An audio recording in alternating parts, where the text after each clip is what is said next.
Chapter 103, Prodigal Lady with Lu Muyen besieged. Lu Mu Bai, Yunlan and the others were all extremely anxious. They quickly slayed the surrounding fire ants and wanted to step forward to rescue her, but there were simply too many ants and too few people. No matter how madly they killed them, they were still held back. Xuanhuan split the two Tier 5 fire ants before him into halves and ran towards the group of fire ants. But as soon as he approached the periphery of the battle ring, he was encircled and suppressed by the frenzied fire ants that had spun around. Lu Muyen waved her golden long whip continuously, and occasionally leapt up and used her powerful body to physically face off against two Tier 5 fire ants who wanted to sneak attack her. The two Tier 5 fire ants, with extremely tough bodies that shone with a cold red glow all over, when colliding with Lu Muyen were repelled back, and their eyes revealed some confusion. When did the body of a human become so strong and hard? Yiqinglu ate all the pills that Lu Muyen had given her. As soon as the pills were taken, it turned into boundless elemental energy that spread throughout her meridians, and her dry dantian was quickly replenished. Her eyes lit up, and the moment her elemental energy was replenished, she beckoned with her hands to the magic treasure rings on the ground. The two rings immediately lit up brightly and turned into two streams of light, flying into her hands.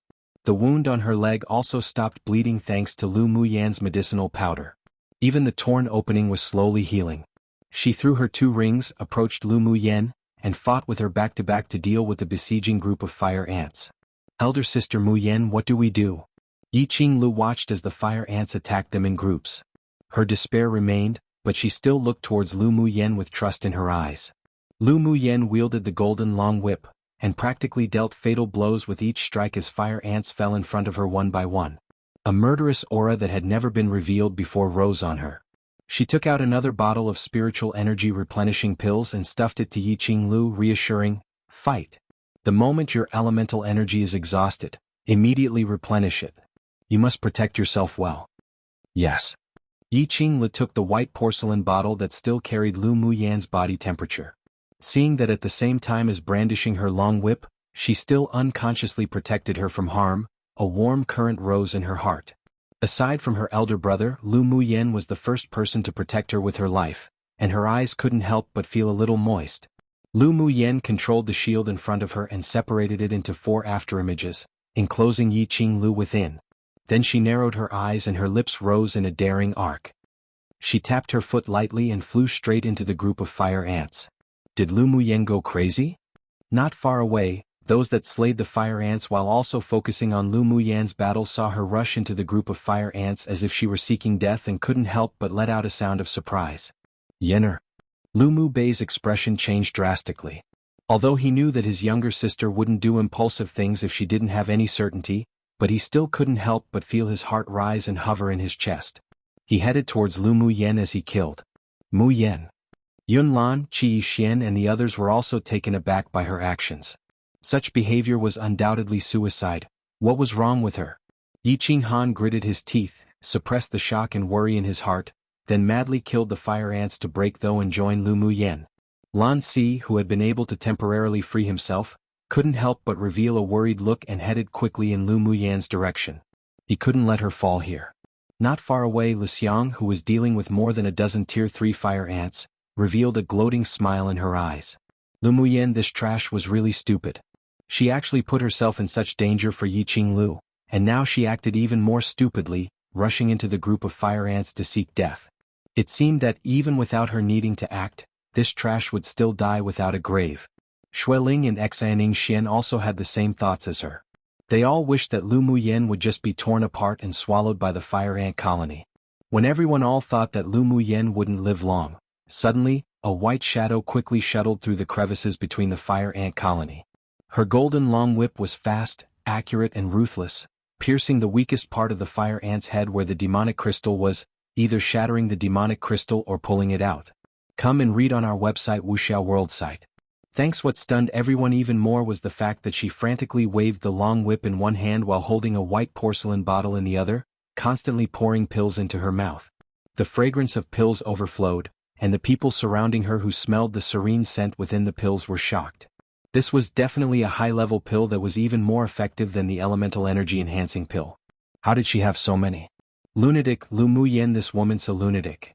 The elite pupils of the 10 distinguished clans couldn't help but sigh with mixed emotions as they watched Lu Muyan's desperate killing of the high-level fire ants at close range. Even when her body clashed against the hard shell of the fire ant, she was not at all inferior. In fact, her bodice toughness was even stronger. What left them most speechless was that after this woman finished a bottle of pills, she would immediately take out another bottle, and then crazily pour it into her mouth as if she didn't want money one. Occasionally, she even freed some time to toss white porcelain bottles after white porcelain bottles of pills towards Lu Mu Bai and the others who were heading over to help her, and even shouted words that made their flesh hurt. "Eat as much as you want, I promise there'll be enough." Was this meat? She even said to eat as much as they want and that shall have enough. Xiao Ziong caught a bottle of pills and quickly poured one into his mouth. It melted instantly, and his mouth was full of the refreshing medicinal fragrance. His elemental energy was also quickly replenished.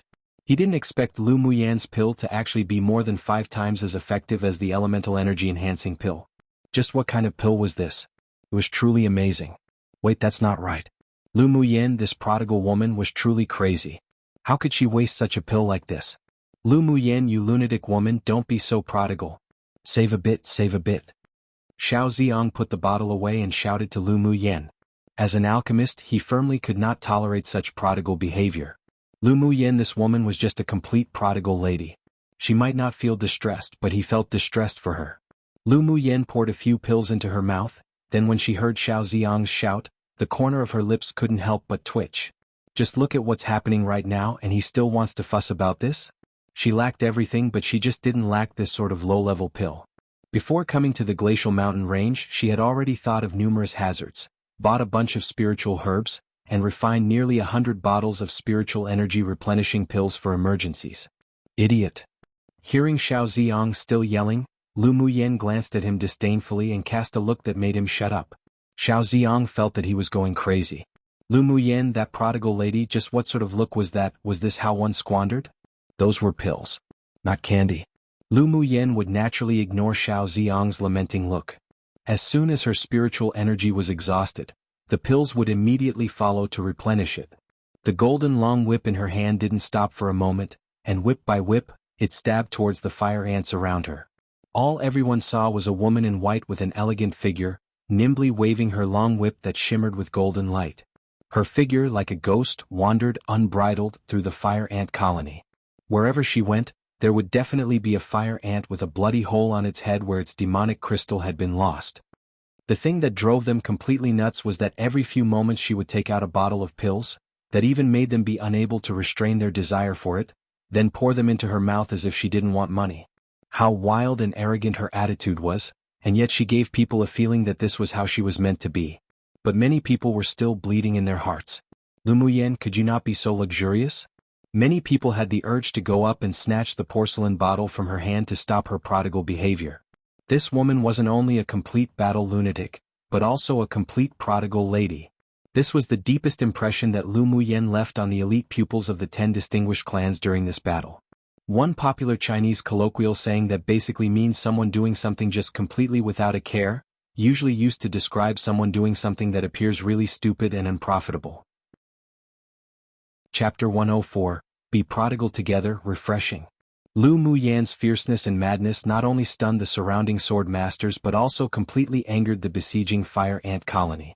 Watching this petite human female pierce and kill their companions to the ground one by one, under the shrill command of a few Tier 5 fire ants, all the fire ants that were besieging the others turned around. With little crimson eyes, they also crawled in her direction with madness. Standing on Lu Muyan's shoulder, Mo Yen was always ready to release the pressure of a king-class demonic beast, using his innate talent to suppress them.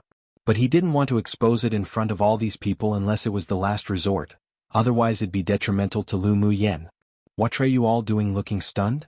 Xuanhuan finally broke through to Lu Muyan's side and stood side by side with her in a protective stance. Looking at the fire ants attacking frantically, he furrowed his brows and ordered the Yi clan pupils, all Yi clan pupils are to immediately kill these fire ants. Offenders shall be dealt with according to the clan disciplines. Obeying the young lord's command, the Yi clan's people who were dumbfounded by Lu Muyan's behavior heard Xuanhuan's roar and came back to their senses. They took up their magic treasures and leapt towards the periphery of the battle ring to slaughter the fire ants. The fire ants had only one target right now, and that was the female in white who was maneuvering around within the battle ring, so they completely ignored the humans who came up to attack from behind. Following the shrill of the Tier 5 fire ants, the fire ants rushed forward desperately as if they didn't want their lives, just wanting to tear Lu Muyen into pieces. Lu Mu Bai and his party broke through close to Lu Muyen's location around the same time as xuanhuan arriving beside her. But right now the other fire ants didn't care about them and only wanted to maniacally bite Lu Muyen to death. Meanwhile they also freed themselves and surrounded Lu Muyen to kill the swarm of fire ants. When the Ling clan saw this, their expressions also changed. Ling Fei Hao and Ling Fei Li directed their clan's pupils to join the battle ring to help. Shi Feng's gaze kept falling on the porcelain bottle in Lu Muyen's hand. Seeing that the fire ant colony had gone crazy, he made a hand gesture to the Shi clan's people, tapped his toes and flew into the battle ring. Shi clan's pupils, come in support quickly. Yes, young lord. Not far away, Mu Yi looked at the battle ahead with an indistinct expression. After thinking deeply for a bit, he spit out one word to the pupils of his clan, kill. After saying this, he flashed into the battle ring, then numerous sword auras scattered from him, falling right into the fire ant colony one after the other. The people from the several other clans didn't hesitate either upon seeing 3 distinguished clans had already acted. Lu Muyen also helped them by attracting the fire ant colony, so it was only natural to go help them at this time. Lu Muyen exploded with the strength of a sword king with only the cultivation base of a sword spirit, which impressed many elite pupils. Her prodigal behavior of taking pills also made them wring their wrists in pity but also excitement. As a result, many people had their minds focused on befriending her. After all, for being able to take out so many high-level pills that replenish elemental energy, the alchemist behind her definitely wasn't low in grade.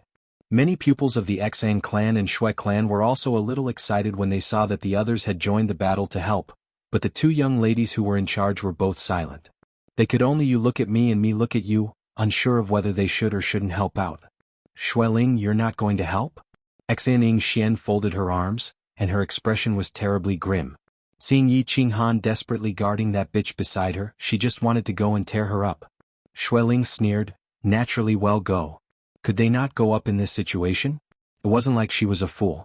Having always been admired by countless outstanding men, for the first time she felt that the elegant and extremely beautiful woman within the battle ring was an extreme eyesore. Come and read on our website wuxialover site. Thanks. At this time, that woman was like an exceedingly brilliant gem, suppressing her, a woman favored by the heavens. Insidiousness flashed past her heart. Go, but don't do your best. Just put on an act and save our combat power first. Shueling's scheming was far deeper than Xian Xian's. On the surface she wouldn't display any hostility to Lu Muyen, so based on the current situation she had to put on an act and join the battle ring. The pupils of the Shui clan also knew that their young miss had a beautiful and kind face but did things very insidiously, a classic snakes and scorpions beauty one. Although they didn't agree with her orders inwardly, but they didn't dare disobey, so they all followed her into the battle ring to help while not using all their energy. Young miss, everyone else all went to help. It's not good to just stand here like this, is it? An elder beside Xian Xian couldn't help but furrow his brows and say. He knew that Xian Xian was highly arrogant and loved the young lord of the Yi clan so deeply that she couldn't help herself, but how could she be controlled by her emotions at this time? If the people from the other clans in Yanzhou Kingdom resolved the fire ants and only the Xan clan watched on the sidelines, then Itil inevitably aroused disgust against them. Xian Xian wasn't an idiot either. She concealed the killing intent in her eyes and nodded to everyone in the Xan clan. Go, just act it out like the Shui clan. Yes.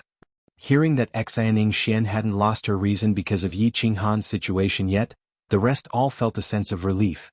From their perspective, Yi Qinghan's actions to protect Lu Muyen was only normal. After all, Lu Muyen was trapped in the battle ring by the fire ants because she went to save his younger sister. But no one dared say anything in fear of angering their temperamental eldest young Mississippi. The targeted attacks of the fire ant colony saved the other people a lot of trouble. They only needed to kill them one by one from the back, and they rarely encountered any counterattacks. When their elemental energy was almost exhausted, they would take turns to replenish and rest. After all, they weren't as prodigal as Lu Muyen, and they didn't have that many pills on them to squander either. This was precisely the disparity between them. Mo Yen, can you detect whether the sword monarch powerhouses of the 10 distinguished clans have found the queen fire ant or not? Lu Mu Yen dealt with the fire ant colony that had gone completely insane as she asked Mo Yen telepathically. To continue like this simply wasn't a good idea. The amount of fire ants in the colony was simply enormous. Even if there wasn't a shortage of spiritual energy replenishing pills in her interspatial ring, but if this sort of exhaustive battle didn't end soon, even she wouldn't be able to support herself for long, not to mention those that didn't have that many pills. Mo Yen looked deeply into the distance, released a part of his demonic sense, then replied after a while, "Hold on for another quarter of an hour, the battle over there will be over soon." Lu Mu Yen pressed her lips together, then took out a few bottles of pills and threw them to xuanhuan and the others one by one. "As soon as you exhaust your elemental energy, take it. Don't save it, the battle should be over in another quarter of an hour at most." Xuanhuan and the several people took the pill bottles. Although they were surprised by how she judged that the battle was about to end, but they had an inexplicable sense of trust towards her. She told them not to save it, so they weren't quarrelsome either. They poured the pills in their hands into their mouths one after the other, copying Lu Mu Yen. A stream of pure and vast elemental energy instantly replenished their dantian. The sword auras they waved was even stronger and powerful as well. The behaviors of the several people also attracted the attention of the other elite pupils, and they all displayed envious looks towards them. It turns out that behaving like a prodigal is so refreshing, no wonder Lu Mu Yan's so fond of this path. Yun Jin poured a bottle of spiritual energy replenishing pills into his mouth and felt the elemental energy in his body completely fill in a short amount of time. He couldn't help but sigh with complex feelings. Xiao Ziong looked at the several people, who all copied Lu Mu Yen in squandering as if his flesh hurt. He couldn't resist holding his forehead. Finally he gritted his teeth and poured the entire bottle of pills into his mouth. His eyes lit up immediately as continuous streams of elemental energy replenished his dantian, and he instantly felt that he had the explosive power to fight again. Seeing the envious, jealous and hateful gazes cast on them from many of the surrounding people, he swallowed his saliva, but the excitement in his heart was simply beyond words. As it turns out, this sort of luxurious squandering really was refreshing. There's a description in Chinese that translates to having a heart of a snake and scorpion, which means they're as venomous as snakes and scorpions. A vicious person. Same here. Chapter 105. You look down on our Xang clan? Close to a quarter of an hour later, with Lu Yen as the center, the corpses of the fire ants piled up into small hills. The elemental energy of many people were almost all exhausted, but their surrounding area was still densely packed with crimson ants like tides. Lu Mu Yen kept maneuvering through the fire ant colony with calm eyes, thinking that it should be around time. Sure enough, a harsh, piercing cry suddenly reverberated in the air, carrying the whine and pressure of an advanced phase Tier 6 demonic beast, which was many times stronger than the Tier 5 demonic beast's cry from before. Screech, screech. The surrounding fire ants heard the high-pitched voice filled with despair and immediately stopped attacking Lu Mu Yen. Their sharp fangs ground together and created a sound that made one's hair stand on end. The leading Tier 5 fire ant's eyes grew bloodshot and in order to respond, also raised its head and shrieked a few times. Afterwards, the high-level fire ants quickly lowered their heads and burrowed into the red soil one by one while the low-level fire ants also scattered and followed without hesitation. Their queen had let out a desolate scream, and the cry for help grew louder and louder each time. All the fire ants were anxious and wanted to rush to the queen's nest, so they ignored Lu Mu Yen and the rest completely. The colony of ants came quickly and left quickly as well. In only a few breaths, they had all burrowed into the ground and disappeared. Some pupils who had no idea what was happening were still brandishing their swords as they watched their opponents disappear, dumbfounded. What's going on? Why did they all run away? The elders have successfully found the queen fire ant who controls the fire ant colony. They're going back to rescue it. The originally ugly expression of the middle-aged man who was acquainted with Lan Si grew slightly better. They finally withstood it. Hearing his words, many people couldn't help but feel relieved. They slumped to the ground and panted, resting. Although they were all elite pupils of the 10 distinguished clans and had encountered many dangers during their trial, but this was the first time they've experienced something like what happened today. Pupils of the 10 distinguished clans, do a quick head count and report to me a list of the deaths. The middle-aged man's eyes swept over the corpses that had been chewed on until only bone was left inside. This time the loss was a bit severe. After his words fell, many people revealed looks of lingering fear in their eyes. When they discovered that there were a lot of missing companions, they felt a sorrow they had never felt before. Those that lost their brothers or sisters even couldn't help but weep silently. At this time, Lu Muyen was also sitting on the ground, pouring a bottle of pills into her mouth, quickly recovering her elemental energy, allowing herself to maintain her peak state at all times. Seeing that the battle was over yet she was still pouring pills into her mouth as if she didn't want money, Xiao Ziong couldn't help but twitch the corner of his lips, saying, "Lu Muyen, the battle's already over, why are you still eating pills? Can you not be so prodigal?" Lu Muyen looked askance at him with a rare trace of fatigue in her voice, naturally to be prepared for a battle at any time. After entering here there definitely would be countless dangers awaiting them. Although that Tier 6 Queen Fire Ant was killed by the Sword Monarch Elders of the 10 distinguished clans, but the oppressive aura of a Tier 7 transformation stage demonic beast had still not yet disappeared. No matter when, she couldn't let her guard down. "Those fire ants won't come back again, will they?" Xiao Ziong gasped. If that situation happened again, he really had no energy to fight anymore. Even if he kept replenishing his elemental energy, his physical strength could no longer keep up. He'd definitely die of exhaustion. Lu Muyen furrowed her brows and said speechlessly, "Are there no other demonic beasts besides the fire ants here? Can you not ask such idiotic questions in the future?" Xian Ziong smacked his lips, leaned in beside Lu Muyen and said with a smile, "How many more pills do you still have on you?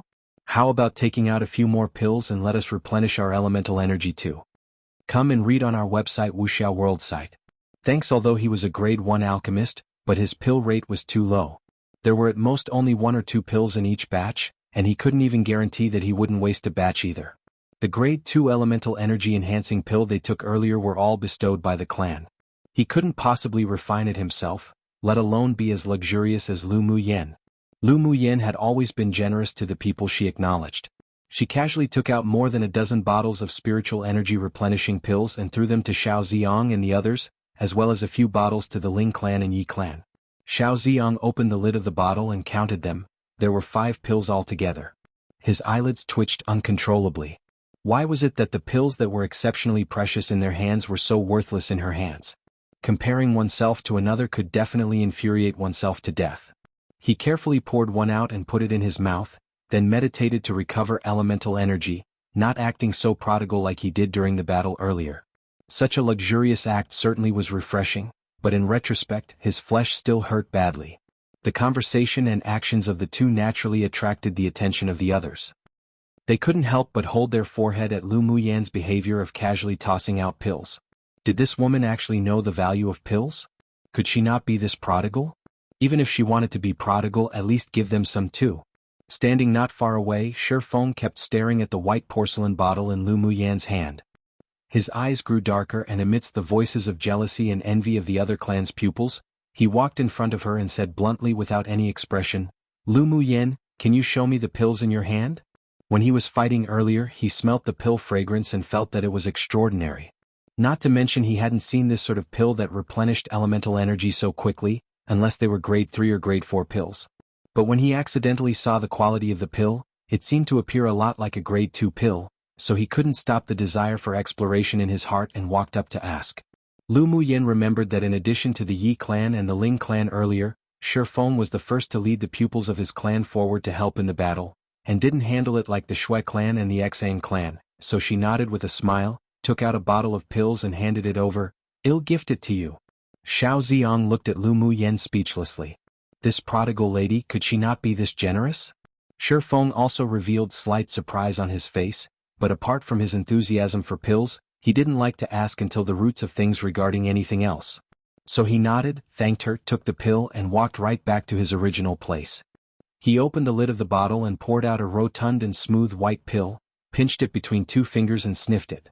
His brows were tightly knitted, then he put it in his mouth.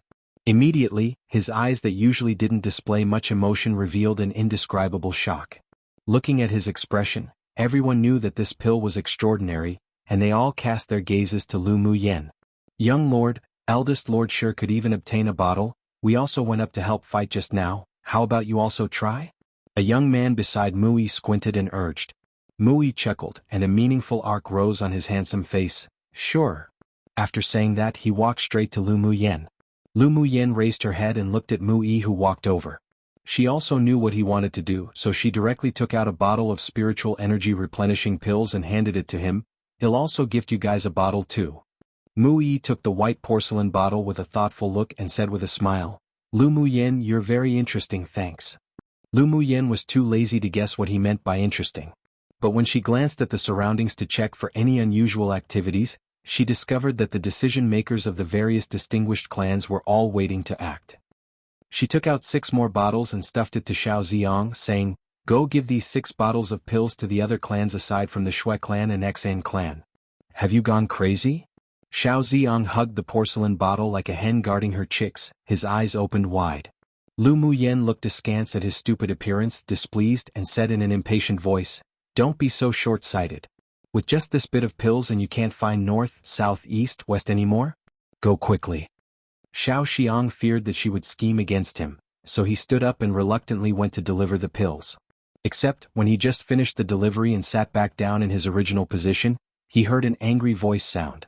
"Lu Muyen, are you looking down on our Xan clan?" Chapter 106.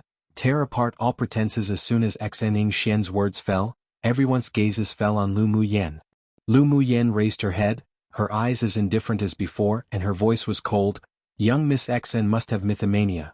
Starting from Shifeng asking for pills, she had already decided on gifting pills. With how she took out so many spiritual energy replenishing pills earlier to use, she naturally attracted the attention of the people in the 10 distinguished clans. Instead of hiding it and tucking it away, it was better to gift them out generously. Aside from the Shui clan and Xan clan, the pupils in the other clans bore no hostility towards her, not to mention any grudges. On one hand she bought people's hearts and on the other hand, it was a kind of intimidation. Except for people close to her, everyone else all thought that her pills came from that mysterious master.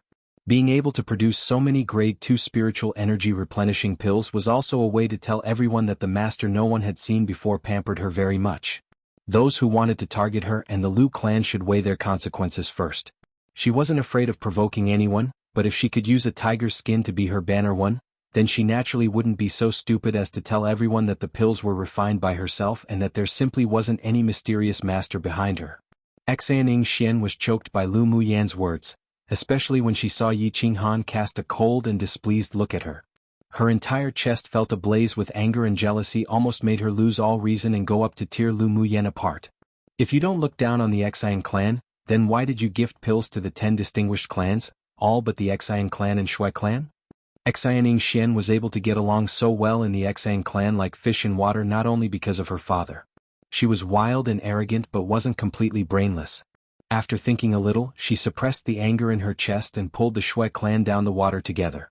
After hearing Xianxia Xian's words, both the Xian clan and the Shui clan's pupils revealed indignant expressions. By doing this, Lu Muyen was literally slapping the faces of their 2 clans. "That's right. I also want to know why young Miss Lu would treat our 2 clans so discriminatorily?" Shui Ling's beautiful and exquisite face revealed a touch of befuddlement, but she sneered inwardly that Lu Muyen was an idiot. If it were her, even if she disliked someone very much, she still wouldn't do such a thing such as blatantly offending 2 clans. Mu Yi stopped the steps he was taking to leave, then took a step back with great interest, wanting to see how Lu Muyen would deal with it. Lu Muyen's eyes were still indifferent and her tone was faint. "Am I familiar with the Xan clan and Shui clan? Why must I gift you guys pills?" Seeing the indignant gazes of the pupils of the 2 clans, she sneered and said, "Just how much effort your 2 clans put in during the battle earlier is clear to everyone, so why must you openly discuss it and find unhappiness in it for yourselves? Young Miss Lu, you must spoken incorrectly?" Shui Ling brushed away the dust on her sleeves and said coldly, "The group of fire ants besieged you, but we kindly went up to help you. Regardless of how much effort we put in, it's still a show of our goodwill. Who would have thought that it was our fault now and even made you hate us? Young Miss Shui really is a master of inverting black and white. I am ashamed that I am inferior." Lu Muyen raised an eyebrow and looked at Shui Ling, the coldness in her eyes not concealed at all. "Was that group of fire ants besieging me at first? From the very beginning we, from Yanzhou Kingdom, were the first to help and rescue you guys from the siege. It shouldn't even be your turn if we're discussing goodwill, right? Furthermore, the pills are my own. I'll give it to whoever I like. I just simply think that you're not pleasing to the eye, so I don't want to gift it, so where comes the favoring someone and discriminating against another?"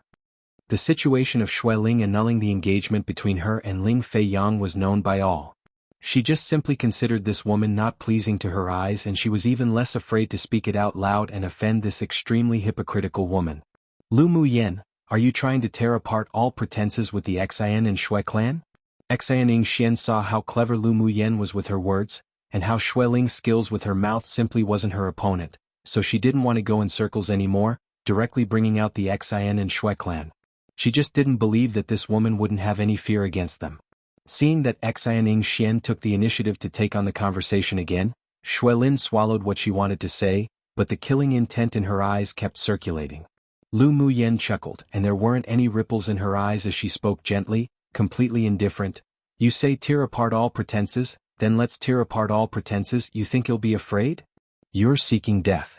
Xianxia didn't expect that Lu Muyen would openly challenge the Xian and Shui clan, and a flush of red appeared on her face, obviously angered. Come and read on our website wuxialover site. Thanks. Meanwhile, Lu Muyen just sat there indifferently and calmly, without a trace of fear or hesitation on her face. Even while facing Xianxia's use of the two distinguished clans to oppress her, her expression still didn't change. That natural, nonchalant attitude was as if she were simply discussing about the weather today with Xianxia, and it sure made many people look at her with new eyes and increased respect. But there were also a small number of people that disagreed with her lofty stance. Although Xianxia provoked first, but Lu Muyen publicly not giving Xueling and Xianxia any face was equivalent to slapping the two clans' faces. Such behavior was a bit too insolent. Seeking death? Young Miss Xn wants to raise your hand at me now? I know I offended you in Glacial City, so just take it directly out on me. Why make a fuss about pills? I'll just accept your challenge. Lu Muyen said with slight dominance and boldness, and her eyes even revealed a look of come get me. She had already offended this narrow-hearted woman when she and Xianxia were competing for that stone in Glacial City. Not to mention the fact that xuanhuan's attitude towards her also made Xianxia constantly reveal a sliver of killing intent towards her as well. The disagreement between the Xian clan and the Ling clan was already known by all. The Ling clan was her maternal clan, so they were destined to hold grudges with the Xian clan. So why did she have to pretend to be esteemed Buntu and endure it? And towards the Shui clan and Xueling, she wasn't bothered with the superficiality of it all even more. The Shui clan and the Ling clan were already like fire and water, and all they were lacking was actually fighting. How could she enhance other people's spirit and diminish her prestige? So if she lowered her head to the Shui clan, it was the same as slapping Ling clan's face. After hearing Lu Muyen's words, many people revealed expressions of understanding. No wonder Xianxia had always been hostile to Lu Muyen. It turned out that it wasn't only because of xuanhuan. If the two had already held grudges against each other, then with Xianxia's temperament, it would be difficult for her to let Lu Muyen go. Meanwhile, everyone knew why Lu Muyen's attitude towards the Shui clan wasn't good. In fact, if she deliberately bowed her head and catered to the Shui clan, then that would make people feel contempt towards her. Although the act of not giving any face was a little arrogant, but it could be regarded as filling the Ling clan's face. Lu Muyen, are you certain you want to go against me? Xianxia asked fiercely as the rage within her was reaching the brink, only wanting to vent it out using force. As long as Lu Muyen dared to say yes, she would immediately handicap her. Xianxia, so what if I go against you? Our Ling clan aren't vegetarians for. Ling Feihao snapped the branch in his hand and looked at Xianxia as he said coldly. Yiqing Lu also walked to Lu Muyen's side, staring coldly at Xianxia and Xueling, revealing a rare grim expression and said, Elder Sister Muyen was besieged by fire ants to save me. If you have any complaints, you can direct it to me and our Yi clan will accompany you at any time. Since the two women opposite used the Shui clan and Xian clan to pressure Lu Muyen, Yiqing Lu also unconsciously mentioned the Yi clan. Since they're threatening, why not everyone do it together? Who's afraid of who?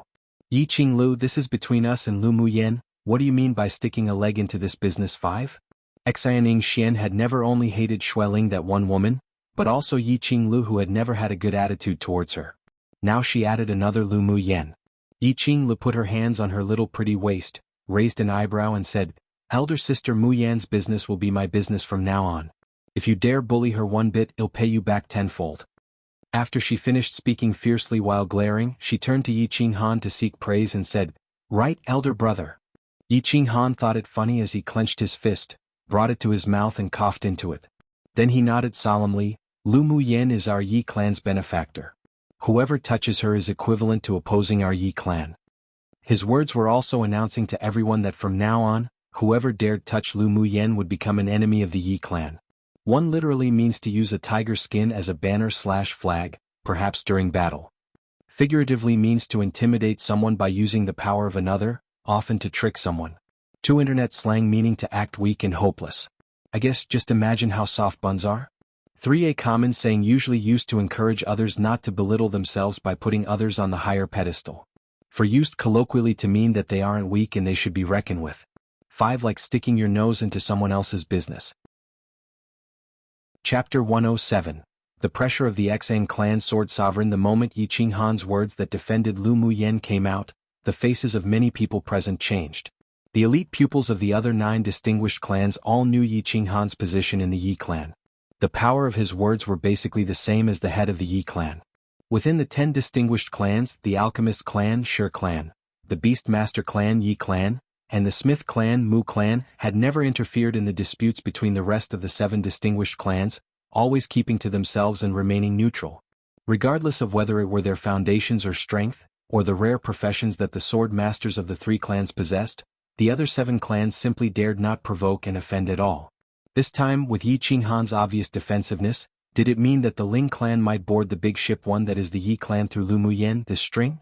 Those in charge of the several distinguished clans had to reassess Lu Muyen in their hearts. Qinghan, are you really going to tear apart all pretenses with our Xuan clan for this irrelevant woman? Xianxia revealed a pained expression on her face, and her eyes were mixed with deep affection and resentment. Yi Qinghan's eyes were cold and he spoke lightly, I have never had a deep relationship with the Xuan clan, so where comes the tearing apart all pretenses? Muyen is my friend. If the Xuan clan is harmful to her, then my Yi clan naturally wouldn't sit idly by. His words were very clear. The Yi clan and Xuan clan were just simple acquaintances, and they simply couldn't compare to the relationship between him and Lu Muyen. In fact, everyone present could understand Yi Qinghan's approach. Since earlier the relationship between him and Lu Muyen clearly didn't appear that shallow. Lu Muyen then also saved Yi Qing's life. Anyone would repay such kindness, not to mention there was a mysterious high-level alchemist behind Lu Muyen, so it was normal for him to come forward and defend her. Towards Ling Fei Hao and the Yi clan's siblings' protection of her, Lu Muyen's heart warmed. She stood up. Despite after such a fierce battle, her white clothes weren't stained with a speck of dust nor blood, and her delicate and stunning face carried an arrogance as if looking down upon the world. Her red lips parted lightly, Young Miss Xuan, if you want to fight then fight, why do you speak so much nonsense? There was indeed a violent trait within her. Since she was the one that provoked Xianxia and Xueling, she didn't need others to clean the grounds for her. Since she was destined to have insoluble grudges against the two, then might as well be openly arrogant. Even if she pierced through the heavens too, she would have her way of getting out. What an arrogant junior. Just when Xianxia was irritated by Lu Muyen and wanted to fight, a voice like exploding thunder with an imposing manner sounded. Then, more than a dozen people descended from the sky, and each landed in a different place. A tall, middle-aged man with a dangerous aura appeared in front of Xianxia. Dad. When Xianxia saw the man, her eyes lit up and she shouted in delightful surprise. Towards the middle-aged man who suddenly appeared, many revealed surprised and respectful gazes. This man was the newly promoted sword sovereign powerhouse of the Xuan clan, Xuan Bojian. You're willful again. Xuan Bojian appeared doting and seemed to pamper Xianxia very much. Xianxia was like a completely different person to her previous imperious attitude. She pursed her lips and grumbled in a sweet manner, how am I willful, in just being bullied by a stinky girl from some random clan? Her tone was like one of a spoilt child while directly ridiculing Lu Muyen's family background who were like ants in their eyes. Xuan Bojian cast his gaze on Lu Muyen and swept over her unscrupulously. A dense pressure rolled towards her. When did the Lu clan have such an arrogant girl? My Xuan Bojian's daughter is not someone who anyone can bully. Seeing the deliberate sword sovereign pressure Xuan Bojian released at Lu Muyen, Yi Qinghan and the others' complexions changed. They wanted to speak up but was stopped by Lu Muyen with a look. She straightened her back, her eyes like torches, and the mental energy in her sea of consciousness condensed into a dense net to greet that pressure. Come and read on our website wuxialover site. Thanks. A silver bell-like laughter poured out from her lips, and her voice carried some ridicule. I've only ever heard of the saying when one hits the small one the old one comes 3, but who knew that we haven't even started fighting and the old ones come. And the moment a sword sovereign powerhouse arrives, The moment he shows the attitude of a bully towards a sword spirit cultivation-based junior, it truly is eye-opening. Her meaning was obvious. Before I even started fighting with your daughter, you came out and used the strength of a sword sovereign to oppress me, a sword spirit cultivation-based junior? Narrow-minded, small-bellied, the face of the sword sovereign powerhouses was all lost because of you. Lu Muyen had her own pride. So what of a sword sovereign powerhouse? She wouldn't bow her head to anyone. What's more, in this situation she expected that it was simply impossible for Xianbo Jian to really kill her in front of so many people. At most, he would use force to pressure her and teach her a lesson. Trying to make her surrender or apologize and use it to indirectly slap the Ling clan's face, as if she'd allow him to do as he wanted. If one submitted and backed away today due to fear because of the gap in cultivation bases, then one would surely bring upon themselves a heart demon in the future. If one wanted to perfect their cultivation base, then it'd be difficult to progress. Gasp. After Lu Muyan's voice fell, many people couldn't help taking in a cold breath. Lu Muyan, this woman was indeed a lunatic who didn't play the cards according to reason. She was a small sword spirit. Even if she did have the strength to fight a sword king, but she dared to openly challenge a sword sovereign powerhouse, she really was bored of living. Other than that, there were also a few people who noticed that although Lu Muyan's forehead overflowed with a layer of fine sweat and her body swayed slightly, but the pressure of the sword sovereign actually passed over her head, as if something was blocking most of that power. Xianbo Jian's originally smiling face suddenly became very grim, and with a cold snort, a vaster pressure rolled towards her and attacked her with a sliver of elemental energy. Junior, do not dare to be so wild. Lu Muyan's eyes grew slightly colder and her upright back remained unchanged. Her mental energy turned into numerous invisible dense nets, blocking most of the pressure and elemental energy's momentum. Although her spiritual sense was very strong and her mental energy was rarely matched by others, but because of the suppression of the laws of heaven and earth, plus the huge gap in their cultivation base, she just felt hot blood rise from her chest and a trace of blood flowed from her lips. She closed her eyes and the plain white clothes that wrapped around her petite and exquisite body billowed in the wind. She stood still, unyielding, her face still calm as usual, composed as if a blooming snow lotus, proud and independent and stunningly beautiful. Mo Yen, constantly be prepared to use the secret skill. Lu Muyan's voice sounded in Mo Yan's sea of consciousness. A rare trace of scarlet mixed with coldness appeared in his usually indifferent eyes. All right. Xianbo Jian saw that Lu Muyan actually withstood the pressure that was mixed with some elemental energy of a sword sovereign without a change in expression. Although he didn't use his full strength, but if it were a normal sword spirit, they'd probably have long flown out and bled profusely. Severe injuries were inevitable. The invisible force that blocked his pressure made his heart sink. Just what sort of secret did this Lu Muyan possess? Could it be protection from a spirit treasure? Because Lu Muyan's mental energy barrier was quite special, as long as she deliberately suppressed it, there wouldn't be any large fluctuations. So people, including Xianbo Jian, all never would have thought that it was the mental energy released from her sea of consciousness that withstood the pressure. One board someone's ship/boat, meaning to become allies with someone. Usually positive and used to express how lucky the person/people are, but there are negative examples. This one is positive. Chapter 108. Kneel and admit your wrongs to my daughter. When Lu Mu stretched out his hand to draw his sword, and when Yi Qinghan and the leading sword monarch powerhouse of the Ling clan was about to step up to speak, Lan Si suddenly walked in front of Lu Muyen. Senior XN Lu Muyen is a student of our Empire Academy and even one of the elites of the younger generation of our Yanzhou kingdom. She is relatively young and impulsive, so if there is any offense, I ask that senior excuses and forgives and not fuss over this with this junior. Then he flicked his sleeves lightly and an invisible wave dissolved the last bit of pressure that enveloped Lu Muyen. His handsome and elegant face still carried with it a gentleness, appearing as if a jade-like gentleman. Except the forcefulness his words carried couldn't be ignored. Lu Muyen shouldn't tolerate having the sword sovereign of the Xan clan teach her a lesson. Although Yanzhou kingdom wasn't as strong as the overall strength of the 10 distinguished clans, but their foundation wasn't weak at all. The sword sovereign powerhouse of the Imperial family wasn't just a little bit stronger than Xianbo Jian. As soon as Lan Si appeared, Lu Muyen felt the taste of blood in her chest dissipate. She was a little surprised inwardly. What did this fox want to do? Suddenly, the gentle voice of a male like spring water sounded in her sea of consciousness. I'll take care of this matter. Lu Muyen was naturally not afraid of Xianbo Jian. Although she was only a sword spirit after she established her foundation, but her strength was actually equivalent to a peak phase sword king, and her spiritual energy was even richer and purer. She even had countless methods plus Mo Yan's secret skill, so although yes she couldn't beat Xan Bo Jian, but it was possible to escape from his grasp. It was just that if they really had to walk until that point she and Mo Yan would have to pay some prices. Now that Lan Si stepped up, she wouldn't be foolish and let emotions affect her decision, so she replied with an, "All right." Then stood behind Lan Si and watched quietly for any changes. "Lan boy, are you threatening me with Yanzhou Kingdom?" Xan Bo Jian's expression wasn't very good, and his voice was cold. Lan Si was neither humble nor haughty as he smiled handsomely and elegantly like the spring breeze and said, "This junior does not dare, but before we came to the glacial mountain range the emperor and imperial teacher ordered this one to take care of Lu Mu Yen, not allowing any accidents to occur to her, so this junior could only thicken my face and request senior to give some face." He didn't think that Lu Mu Yen did anything wrong.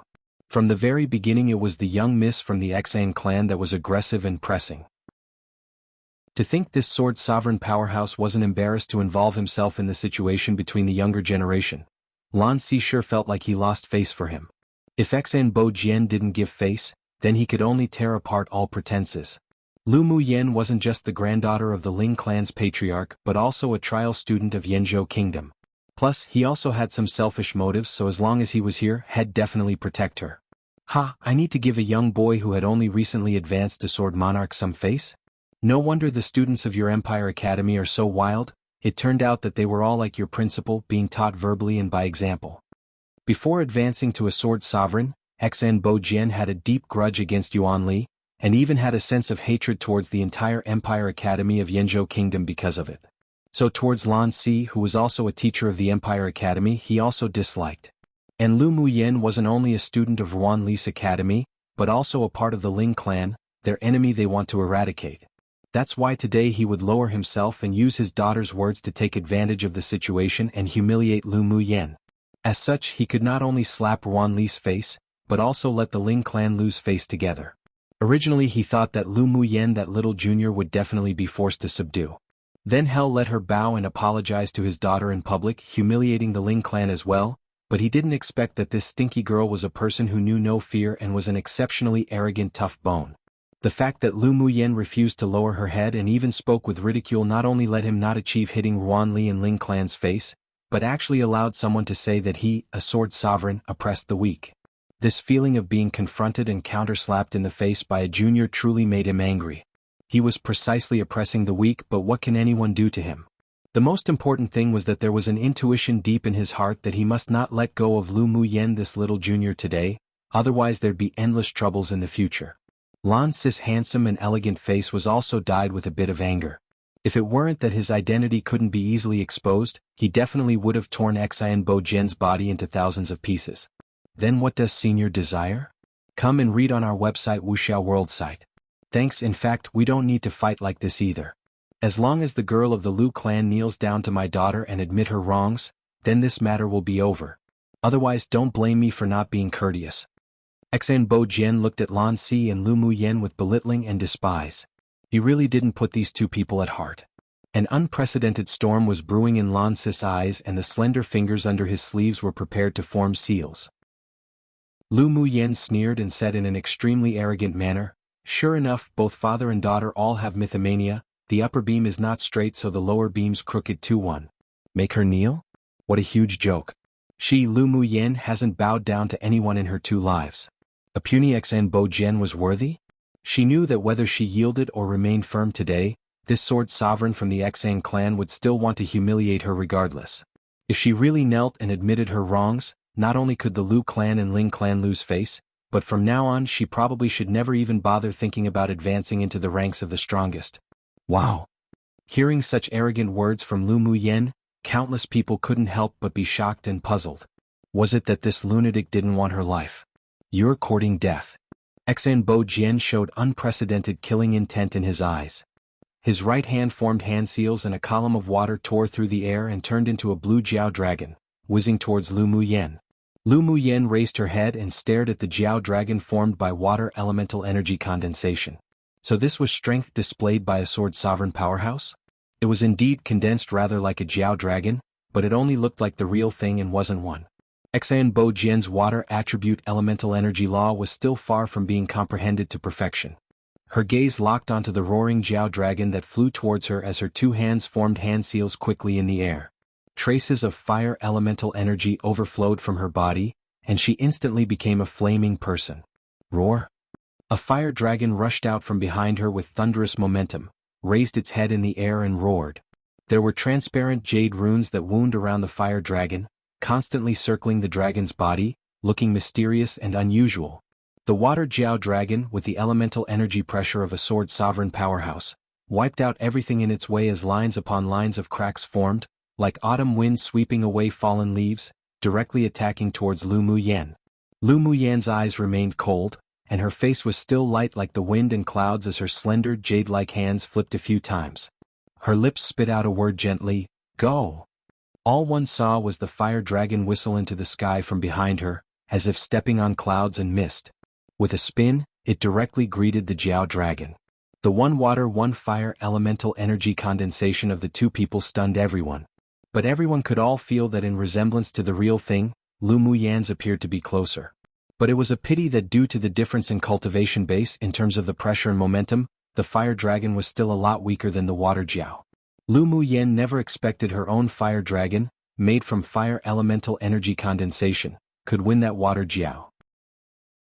The difference in cultivation base was too big and simply couldn't be remedied. But she added the Azure Dragon token of the 4 symbols array into the condensed fire dragon. This was her real intent. She couldn't hurt Xianbo Jian, but even if she was severely injured, she must take this blow. This was her Lu Muyan's pride. Boom boom. The blue Jiao dragon and the scarlet fire dragon roared ferociously and bit towards each other's neck. One used to say that the person below behaves unworthily because those above them do precisely that. In this case, used to say that the daughter behaves so unworthily because her father behaves like that. Random side note. Man Junjiu Link drama was a fun watch. Maybe a 9 out of 10 for me, maybe even 10 out of 10. My view is obviously very subjective, and there definitely needs some suspension of disbelief when watching, but it's meant to be a fun angstless watch emo.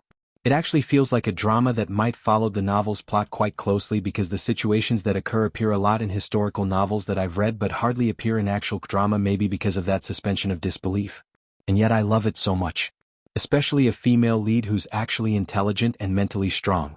Man, but why is an intelligent and strong female, doesn't even have to be physically strong, that hard to adapt into drama? So many dramas have been butchered because of that. I never watched those.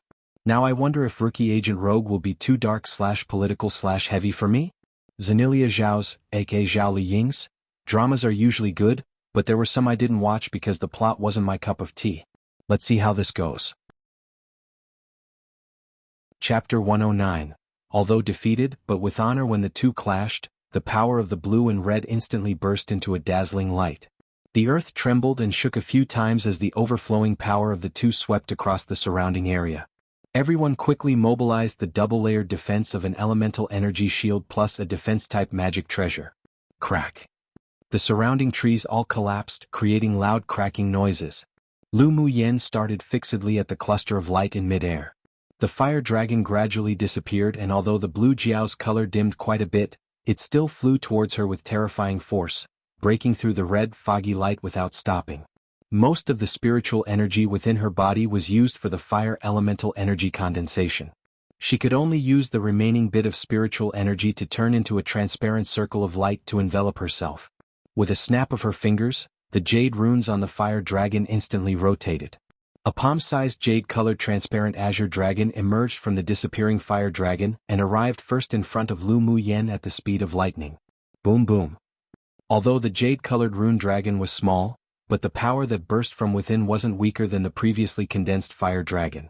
After a few loud blasts, the blue Jiao dragon and the jade-colored rune dragon both vanished into oblivion in this world. Piu. After all the light curtains dissipated, Lu Muyan spewed out a few mouthfuls of blood and her body was blown back by the blue Jiao dragon's remaining force. Yener. Mu Yen. Lu Muyan. Elder sister Mu Yen. Different voices sounded at the same time in anxiety and worry. Her feet kept sliding backwards and her waist-length black hair flew, unbridled. A few more mouthfuls of blood spurted out, then finally she stopped at around 100 meters away. She held her chest and stabilized her figure with a stream of blood flowing out of her lips. Her face remained unchanged as she raised her head, her eyes looking at Xen Bo Jian with endless coldness, and said, "Today's blow, I took it. It will be returned 100 times in the future." The current her couldn't be considered fine. Her abdomen was churning with blood and force, obviously having suffered internal injuries. If it weren't that the flesh-refining skill was about to break through to the second layer and her bodice toughness was comparable to that of a Tier 5 demonic beast, she was afraid that a few ribs would be broken today. Ever since arriving at Tianling continent, it was the first time she had been in such a sorry state. But she didn't regret her behavior. What was there to fear? She didn't lose at all in this battle. From the battle with Xian Bo Jian earlier, she understood the strength of a sword sovereign and saw through the gap between herself and a sword sovereign powerhouse. Her desire to grow even stronger was burning fervently. Although Lu Muyen was injured at this time, but her imposing manner had not diminished the slightest. Instead, she unconsciously revealed a sense of dominance, of wildness and arrogance within this world, startling everyone. This woman was definitely a lunatic. She was already vomiting blood and was injured, yet she still dared to speak so harshly against Xen Bo Jian. But many people also acknowledged Lu Muyan's strength in their hearts. After all, one might well ask, who dared to take on a blow from a sword sovereign powerhouse at a sword spirit cultivation base? Although she was severely injured, but she was still like a snow plum, standing proudly in the snow, its delicate fragrance brightening one's eyes. Such courage was worthy of admiration. And her elemental energy condensation, along with the jade-colored rune dragon used later, also made many completely acknowledge her strength. Lu Muyen was not simply a useless vase that only looked good. For a long time now, she was no longer the trash that was once spoken of amongst people. The her today, although didn't have the strength to fight a sword sovereign, but she had an imposing manner no weaker than a sword sovereign powerhouse. The gap in cultivation base opened an insurmountable distance, but many people thought that she hadn't lost. Just from that one confrontation now, although Lu Muyen was defeated, it was with honor. Come and read on our website wuxialover site. Thanks. Xen Bo Jian obviously didn't expect that Lu Muyen would take on his water jiao made from elemental energy condensation. He didn't use all his strength just now, but he also used at least 6 or 7 tenths. What shocked him the most wasn't the fire dragon condensed from elemental energy, but the jade-colored rune dragon that emerged from the fire dragon. That rune dragon actually gave him a faint sense of danger. If Lu Muyan's cultivation base was comparable to his, or was it middle phase sword monarch cultivation base in a battle like just now, he was afraid that he would inevitably be injured. This woman must not remain alive. This was the firm thought that rose in Xen Bo Jian's mind. Presumptuous, go die. Xen Bo Jian also disregarded the dignity of the strong. Provoked by Lu Muyan's words, a huge, dark blue sword appeared in his hand.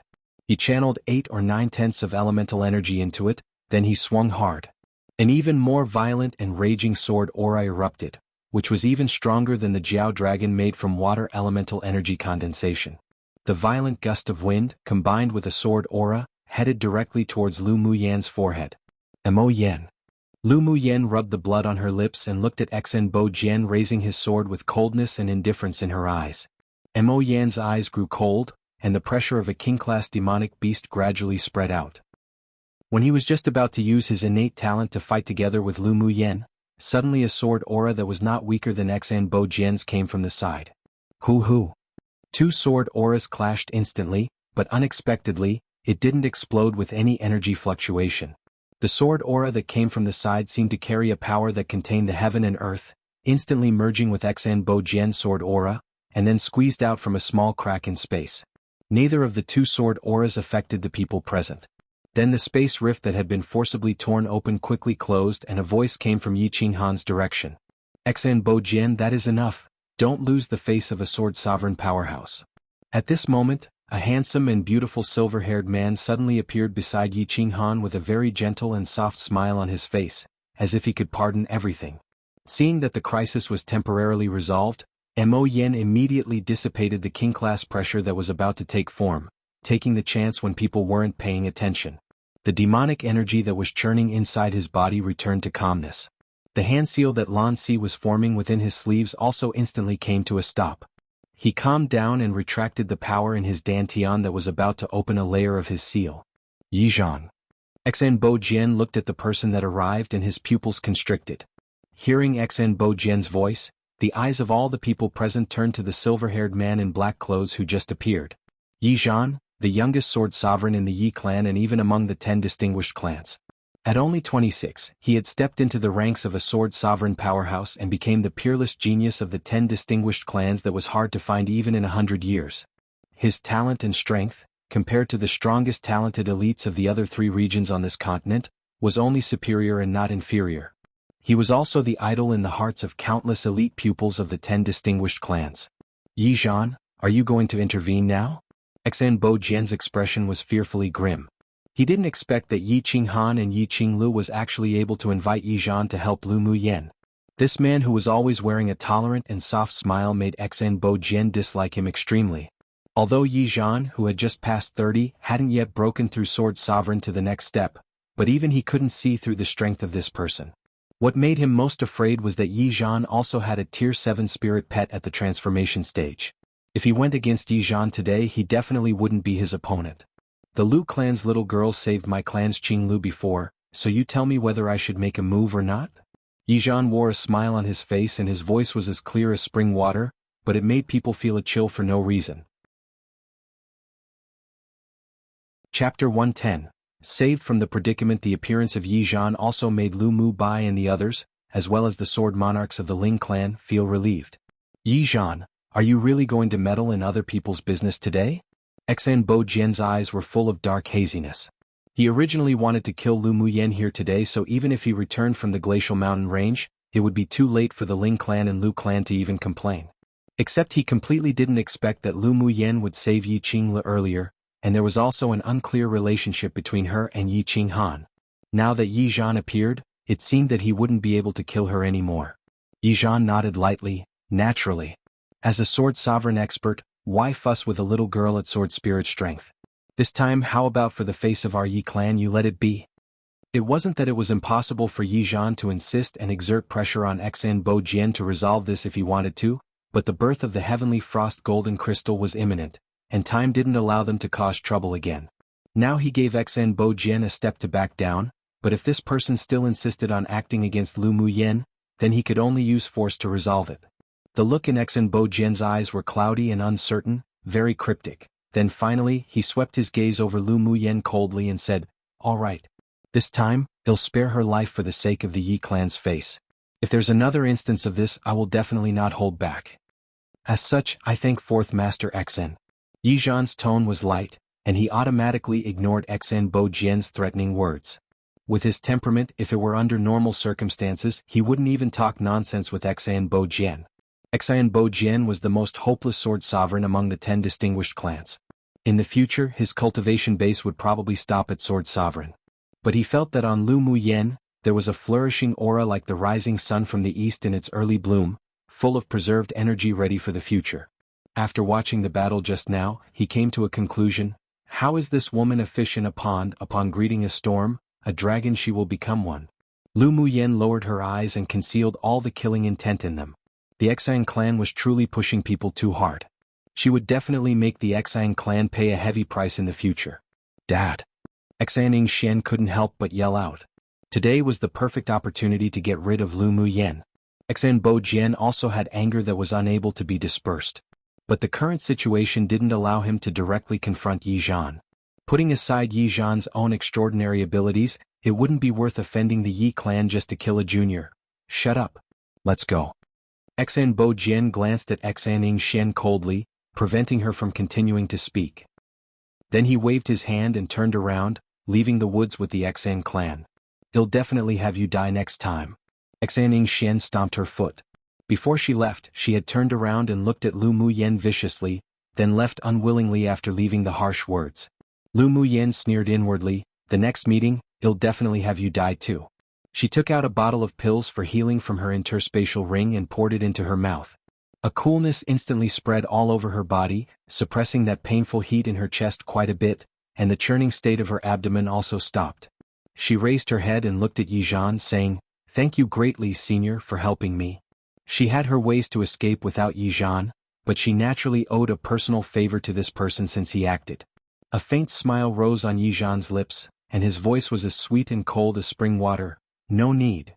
Towards this woman with extraordinary combat power, he still somewhat appreciated, and he knew that she must still have some trump cards unused, otherwise it was impossible for her to face that sword aura that was enough to kill her without any change in expression, remaining calm and composed. You all recover for a day and then hurry along. The heavenly frost golden crystal would be born in 2 days. Well, take our leave first. Yi Zhan turned to look at Yi Qinghan and said, "All right." Yi Qinghan nodded, revealing slight fondness on his face. "Come and read on our website wuxialover site." Thanks. Immediately Yi Zhan walked towards the end of the forest. His black robe paired with the head of silver made his tall figure appear otherworldly, and the moment one didn't pay attention, his figure was completely hidden in this world. "Yenner, are you all right?" Lu Mu Bai stepped forward and looked at Lu Mu Yen with worry. When Xan Bo Jian acted, he simply had no time to rescue her and could only look on helplessly as the sword aura cut towards his sister's forehead. The pain and forlorn desolation in his heart made Lu Mu Bai realize that he was still too insignificant. He squeezed his fists. He had never had a greater desire to grow stronger. Only when he grew stronger and stronger, until he placed himself above this entire continent, could he protect his family. Lu Mu Yen raised her head and smiled at Lu Mu Bai charmingly. "Elder brother, don't worry, I'm fine." Yun Lan and the others also came over, each with incomprehensible emotions in their eyes. The battle between Lu Mu Yen and the Sword Sovereign shocked them and also aroused their desire for strength.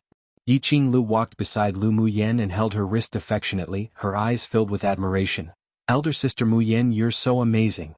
In the future my little paternal uncle will no longer be my person of worship. You're the goal I want to chase after." Looking at Yi Qing's adorable, innocent smile, Lu Mu Yan's heart warmed. She stretched out her hand and tapped the tip of her nose, smiling as she said, "Sure." She felt very fated with Yi Qinglu and treated her like a younger sister in her heart. "Qinglu, stop pestering Mu Yen, let her recover as soon as possible." Yi Qinghan's handsome face also revealed a slight smile. Lu Mu Yan's eyes were filled with streams of light. "Qinghan, my deepest gratitude." Qinghan's repeated defense for her tonight made her moved. "Why is there a need for verbal gratitude between us?" Yi Qinghan shook his head with a smile. In his heart, he didn't want Lu Mu Yen to settle everything too clearly with himself. That gorgeous figure had already inhabited his heart. "Then I won't be polite from now on." Lu Mu Yan's eyes were dyed with some cheeriness. In front of a friend that she acknowledged, she indeed didn't need to be polite in the future. Today's fight must made everyone tired. You all quickly restore your elemental energy and physical strength. There's still a tough battle to be fought later. Lu Mu Yen saw the concerned and caring gazes surrounding her and suddenly felt a belonging towards this world. Other people's elemental energy and physical strength were indeed heavily depleted, so they each found a vacant seat near her and sat down to recover. Lu Mu Yen walked beside a large tree and sat down, poured out a few pills again and took it. As soon as she raised her head, she met Lan Sis' gaze not far away. "Teacher Lan, the favor of you protecting me today will be repaid in the future." Lu Mu Yen moved her mouth silently. Lan Sis' gentle and elegant face was full of interest. This woman could surprise him every time. He opened his mouth and mouthed a few words. "I await your repayment." With amusement, Lu Mu Yen looked at Fox Lan, who used his gentleness, handsomeness and elegance to hide his true nature. This man definitely wasn't as simple as he appeared on the surface.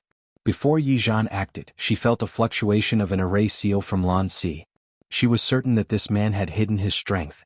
"All right," Lu Mu Yen said softly, then closed her eyes and began to recuperate. She must adjust her physical condition to its peak state within a day. She's going to take that heavenly frost golden crystal for sure. There was a strong sense of crisis in her heart. She felt that various accidents would occur in the coming battle for the heavenly frost golden crystal. The Xan clan's father and daughter might even secretly act against her. She reached out and rubbed the faintly gleaming ice bangle on her wrist. There was actually a little more connection between her and it because of that battle just now. Ming Xiu were about to meet again soon. One quite self-explanatory, but the fish in a pond is an idiom. She's no mediocre person and instead will achieve greatness. Chapter 111. Erase marks. A day later, Lu Mu Yen opened her eyes. The injuries within her body had been healed by the energy-nourishing pill, and her elemental energy and physical strength had also been restored to the peak. The people in the 10 distinguished clans, except the Xan clan, got up one after the other, looking towards the end of the forest, preparing to leave under the command of the middle-aged man. "You all also get ready. Well, set off in a quarter of an hour with the 9 distinguished clans." Lan Si leapt off a big tree, casually arranged his clothes, said to the students of Yanzhou Kingdom. Teacher, are we going to cooperate with the people from the 9 distinguished clans? After experiencing some incidents in the glacial mountain range, Jianghu no longer had the silly smiles he had before entering the glacial mountain range and talked a lot less as well. Lan Si chuckled lightly, no. After arriving at the birthplace of the heavenly frost golden crystal, every ally is an enemy. We're just traveling together for now. Jianghu nodded and didn't say any more. Although deep down in his heart he longed to obtain the heavenly frost golden crystal, but he was aware that he didn't have the ability to obtain it. The 9 distinguished clans and the pupils of Yanzhou Kingdom listen. The middle-aged man, the leader of the 10 distinguished clans, clapped his hands and gathered everyone, then said, "We will travel together now. After we find the heavenly frost golden crystal you will all separate. This includes all the alliances made within the 10 distinguished clans, end it when we arrive and we each listen to fate." Previously, the 10 distinguished clans unanimously agreed to make an alliance because they wanted to seal the news.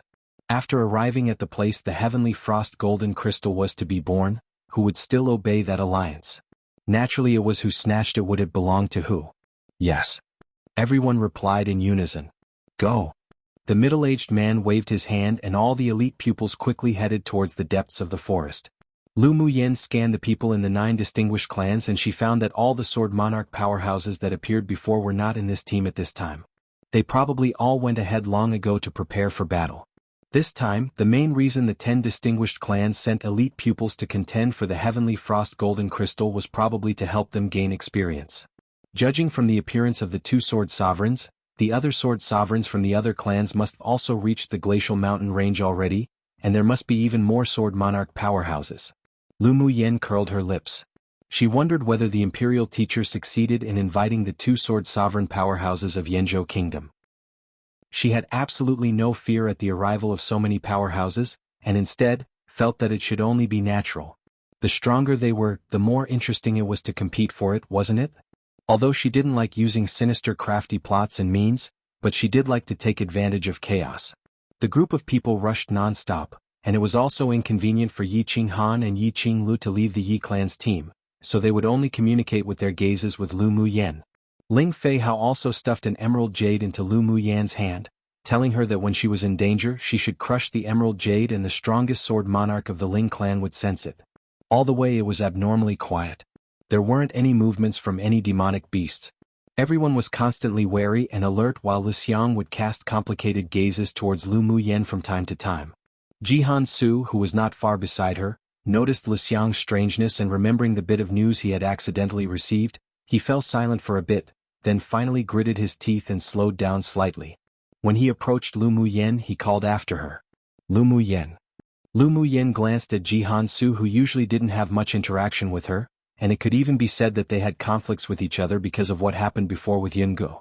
She couldn't guess what his purpose of calling out to her was. What is it? Be careful of Lu Xiang. Come and read on our website wuxialover site. Thanks. When the two passed by each other, Jianghu whispered exceptionally softly into Lu Muyen's ear as if he didn't say anything, then he said no more and pulled their distance apart again. He kept up in speed and continued to follow the team, but didn't look at her anymore nor spoke. Lu Muyen was a little surprised about why Jianghu would caution her. She only thought that perhaps Lu Xiang was suspicious but didn't take it to heart. Now because of Jianghu's caution she was a little more concerned. In the immortal cultivation world where the weak became meat for the strong, she broke through to the body fusion stage, and could even almost advance to the great ascension stage. Throughout she had always known one true principle. Never underestimate anyone who appeared to be inferior to your cultivation base or strength. The details decided one's success or failure. Sometimes what ruined things were precisely those inconspicuous people or events. She spread her spiritual sense and also discovered that Lu Xiang cast frequent strange gazes towards her, and even left black stones on the ground or black scratches on large trees every now and then. Lu Muyen's eyes darkened slightly. This Lu Xiang wasn't very strong, but there was always a sense of disharmony about her. Lu Xiang's actions of tossing stones and scratching trees were obviously leaving marks for people, and it seemed that someone was preparing to be the oriole behind the mantis that stalked the cicada one. Mo Yin, do you think there's a problem with the woman who was fighting with me before? Lu Muyen asked Mo Yin using mental energy as she rushed. Mo Yan's deep and serene black eyes rolled in thought. He didn't turn his head and replied with certainty, "Naturally there's a problem. There's a power sealed in her body, the same as the power that could instantly raise one's strength used by the woman that you last faced off with during the Academy's grand competition." A hint of confusion crossed Lu Muyan's eyes and then a small, calculative curve rose on her lips. "Mo Yan, what do you want to do again?" The flame-like fur on Mo Yan's head moved. As long as this woman displayed such an expression, it was definitely to calculate against someone, and she'd definitely want him to act. "You can erase all the secret signals she left on the way, right?" Lu Muyan obscurely looked at the stones. Xiang dropped again. Mo Yan closed his eyes. He, a dignified king of a portion of the demonic realm, to think would meet with misfortune and fall to this sort of unfavorable situation where he was ordered by a woman to do these boring things? You think if you erase their secret signals, those people won't be able to find where the heavenly frost golden crystal is? Those people can naturally find it, but they wouldn't have time to prepare an ambush. When they arrive, it'd be perfect for them to mess up the situation, and then we can take advantage of the chaos. Lu Muyan's lustrous and bright eyes that were like glass carried a smile. Mo Yan twitched the corners of his mouth.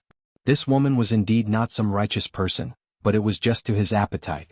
As long as she wasn't some insidious, conniving, and heartless person, then such a temperament was more suitable for the path of the strong. From forming a contract with Lu Muyan until now, he discovered that Lu Muyan wasn't a good person, but her personality wasn't bad. She didn't abhor evil as if her deadly foe, but definitely would never let go of people who calculated against her. She treated people with some distance and was sometimes very cunning and good at calculations, but she would treat all those that she acknowledged with sincerity and generosity. All in all, Lu Muyan's temperament changed greatly, but she was able to let those that interacted with her recognize her from their hearts. There was simply an invisible magical power that she carried, making people want to be closer to her and give their trust. After sighing, Mo Yan realized that the more he interacted with this black-bellied little woman, the less he was like that cold-hearted and indifferent person he was before, but he unexpectedly didn't dislike such changes. He closed his eyes and a trace of demonic sense that no one noticed came out of his body, rolled up all the black stones from behind and piled them under a tree that Xiang had left traces on. Aside from that tree, the black marks on all the trees in front were all erased by a powerful demonic consciousness that had been strengthened and solidified. Along the way nothing occurred, and half a day later, when everyone arrived at the end of the forest, the earth trembled and mountains shook suddenly. Not far away the sky was filled with 5-colored clouds that gathered. Numerous birds flew across the sky and a beam of dazzling golden light shot straight up towards the horizon. "The heavenly frost golden crystal's about to be born, hurry!" The leading middle-aged man shouted, then immediately turned into a stream of light, disappearing at the end of the forest. One the mantis stalks the cicada, unaware of the oriole behind classic idiom many might have heard. To be careless, coveting the gains before it but neglecting the larger danger behind. Whoever Xiang words for wants to be that oriole. Chapter 112.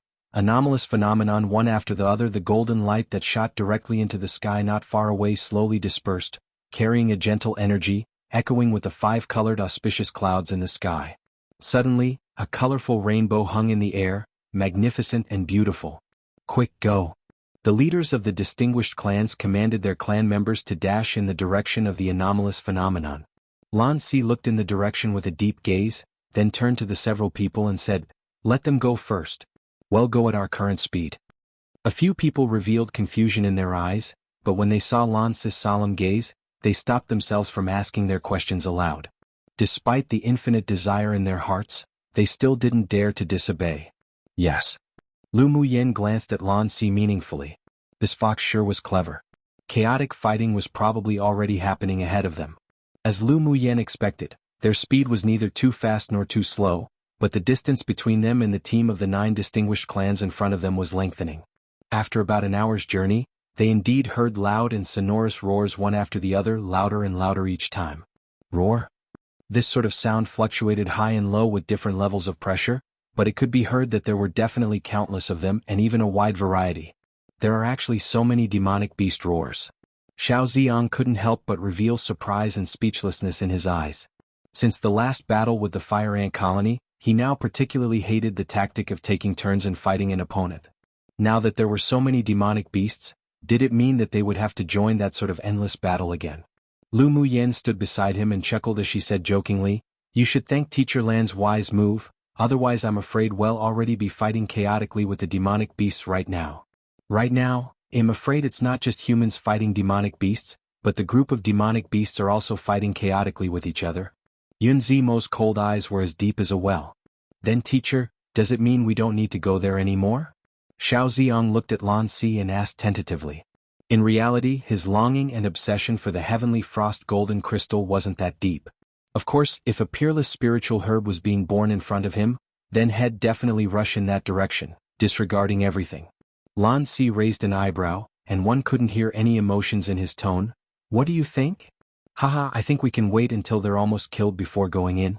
Isn't there a saying that goes when the snipe and clam grapple, it's the fisherman who benefits one? Xiao Xiang really hated chaotic battles. Yun Jin stretched out his hand next to him and slapped him on the head. Then he suddenly remembered the word Lu Mu Yen used to scold Xiao Ziong and couldn't help saying, "Idiot. Yun Jin, your skin's tight right now, right too? You're slapping me on the head again?" Xiao Ziong turned his head and glared at Yun Jin. The originally tense atmosphere at this moment was made a lot more relaxing because of Xiao Ziong's idiotic question. Enough now, what sort of time is it and you're still making trouble? Hu Fei, who had been silent the entire way, furrowed his brows and scolded the two of them. Yun Jin looked askance at Hu Fei then directly ignored him, while Xiao Ziong snorted coldly, "What's the matter with it?" Hu Fei glared at Xiao Ziong with anger. Ignorant junior. He was exceptionally upset and distracted right now. He didn't deny that he was tempted for the heavenly frost golden crystal, but he knew how much he weighed in all of this. It was simply impossible to compete with those sword sovereigns and sword monarchs, not to mention he still had a mission to accomplish. He glanced at Lu Xiang surreptitiously. Why hadn't Lord Secret Envoy arrived yet? Come and read on our website wuxialover site. Thanks. Xiao Ziong had always disliked Hu Fei, but just when he wanted to scold back, he was stopped by a look from Yun Lan. This wasn't the time for quarreling. Meanwhile, in the woods they fought in before, more than a dozen people with black cloaks were rushing forward, yet they found more than 20 black stones used for secret signals beneath a large tree ahead of them. One of them squatted down and picked up a stone for a look, then said to the leading man, "Lord Secret Envoy, this is our contact signal." The leading man's voice was hoarse with a bit of viciousness. It seems that Lu Xiang was discovered by someone. Then what do we do? One of them asked anxiously. The leader pointed to one person at random and said, "You go in to investigate if there's anything happening." Yes. The person who was addressed didn't hesitate and leapt into the Scarlet Woods. After a while, the man returned from within the forest and stood respectfully in front of the leading man, then said, "Lord Secret Envoy, there are 3 paths ahead of us. Without a contact signal, this subordinate cannot tell which road they have used." The leading man was silent for a moment, his expression extremely grim, then after a while he spoke. "Earlier the forest's land shook and mountains trembled, there must have been an anomalous phenomenon, but this forest itself has the effect of blocking out any anomalous phenomenon. We can only see it if we arrive at the end of the forest. We'll divide ourselves among the 3 paths and when we reach the destination, we'll first kill Lu Mu Yen and Lu Mu Bai, then attempt to compete for the heavenly frost golden crystal." The main task they received this time was to kill Lu Mu Yen. The heavenly frost golden crystal was only supplementary, so even if they desired it very much, they must place their task in first place. Yes, Lord Secret Envoy. So more than 10 people divided themselves into 3 groups. The leader wandered back and forth in front of the 3 paths for a moment before leaping into the leftmost path, and the path he chose happened to be the one taken by Lu Mu Yen and the others. Lu Mu Yen and her group who were currently at the end of the forest didn't stop just because of the roars of the beasts coming from ahead, and soon left the forest. But the forest was on a high cliff. As soon as one stepped out of the forest, one saw a snow-capped mountain ahead. Beginning from the middle section, it was a tall mountain composed of red rocks. Beneath was the lowest point of an open valley, the road to the tall mountain. But now there were many demonic beasts crawling forward incessantly, while also biting at each other with crimson eyes. Meanwhile, the people from the 10 distinguished clans passed through the beasts, killing them off successfully, and didn't meet with a lot of obstacles as they moved forward quickly. It's as if these demonic beasts have gone crazy. They bite and slaughter their own kind, but when they encounter people from the 10 distinguished clans, they're not very aggressive. It's too abnormal. Yun Lan stood on the cliff and observed the battle at the bottom of the valley, with confusion in his eyes. Lan Si also cast his gaze downwards, but he didn't answer immediately. Instead he asked Lu Mu Yen with a smile, "Lu Mu Yen, what do you think?" After hearing Lan Si's question, several people all unanimously looked at Lu Muyen. Everyone saw her previous performance and took it all in, so now they inexplicably thought she might know. Lu Muyen twitched the corner of her lips and rolled her eyes at Lan Si. It wasn't like this fox didn't know, but seeing that even her elder brother cast a look of curiosity at her, she slowly said, "Don't you all hear any noise?" The several people listened quietly, and Xiao Ziyang furrowed his brows, saying, "The sound of beast roars and fighting." Lu Muyen glanced at him speechlessly. "Listen carefully. There seems to be a very faint flute sound, faintly discernible as if a part of the wind." Yun Ziyamo suddenly looked towards Lu Muyen and said. Lu Muyen glanced at him appreciatively and replied, "That's right. The reason these demonic beasts are killing each other is in the sound of the flute. One basically means that a third party will benefit from the fighting between Party 1 and Party 2, taking advantage of them. 2 comes from a colloquial saying where if one's skin is tight, just slap them a few times to loosen it. Here Xiao Ziyang's asking whether Yunji needs a few slappings. Note, oops, accidentally published it early again. No second chapter, this is it, haha. 1.5 more weeks to go until the school holidays here, woo. Chapter 113. Tage. Hearing the conversation between Lu Muyen and Yun Ziyamo, the others also listened carefully, and they realized that there was indeed a very ethereal flute sound coming from a distance. This must be the Yi clan's beast-taming skill. Lu Mu Bei's eyes were profound, with a look of understanding. A gentle smile appeared on Lan Si's handsome and elegant face as he folded his arms. Yi Zhan is indeed amazing. Such scale and skill, only he could exert it. Truly worthy as the Eastern region's peerless genius. Lu Muyen didn't express her opinion. She had seen a similar beast-taming skill back at the Beast Tamers sect. This was different to the beast-taming incantation she obtained, but it had the same effect. However, the level of this skill was many times worse than the one she knew of. If her strength reached Sword Sovereign or she successfully formed her core, she would also be able to achieve this sort of skill level in controlling beasts. Unconsciously, her hand touched the ice bangle again. Strength, power, a strong determination burst out from the bottom on her heart. So this turned out to be the control of Senior Yi Zhan's flute sound. How amazing! Xiao Ziyang couldn't help revealing a sliver of admiration. That man was simply the legend of the Eastern region within the last 100 years. Hearing Xiao Ziyang's way of address towards Yi Zhan, Lu Muyen suddenly realized that, aside from when Lan Si added a senior when speaking to Xan Bo Jian afterwards, regardless of who, he addressed sword sovereign powerhouses with their names, addressing them as equals to him. She even faintly felt that Lan Si's gentle tone carried a sense of indifference. Aside from his special appreciation for Yi Zhan, he didn't show any respect that a junior should possess towards sword sovereign powerhouses at all.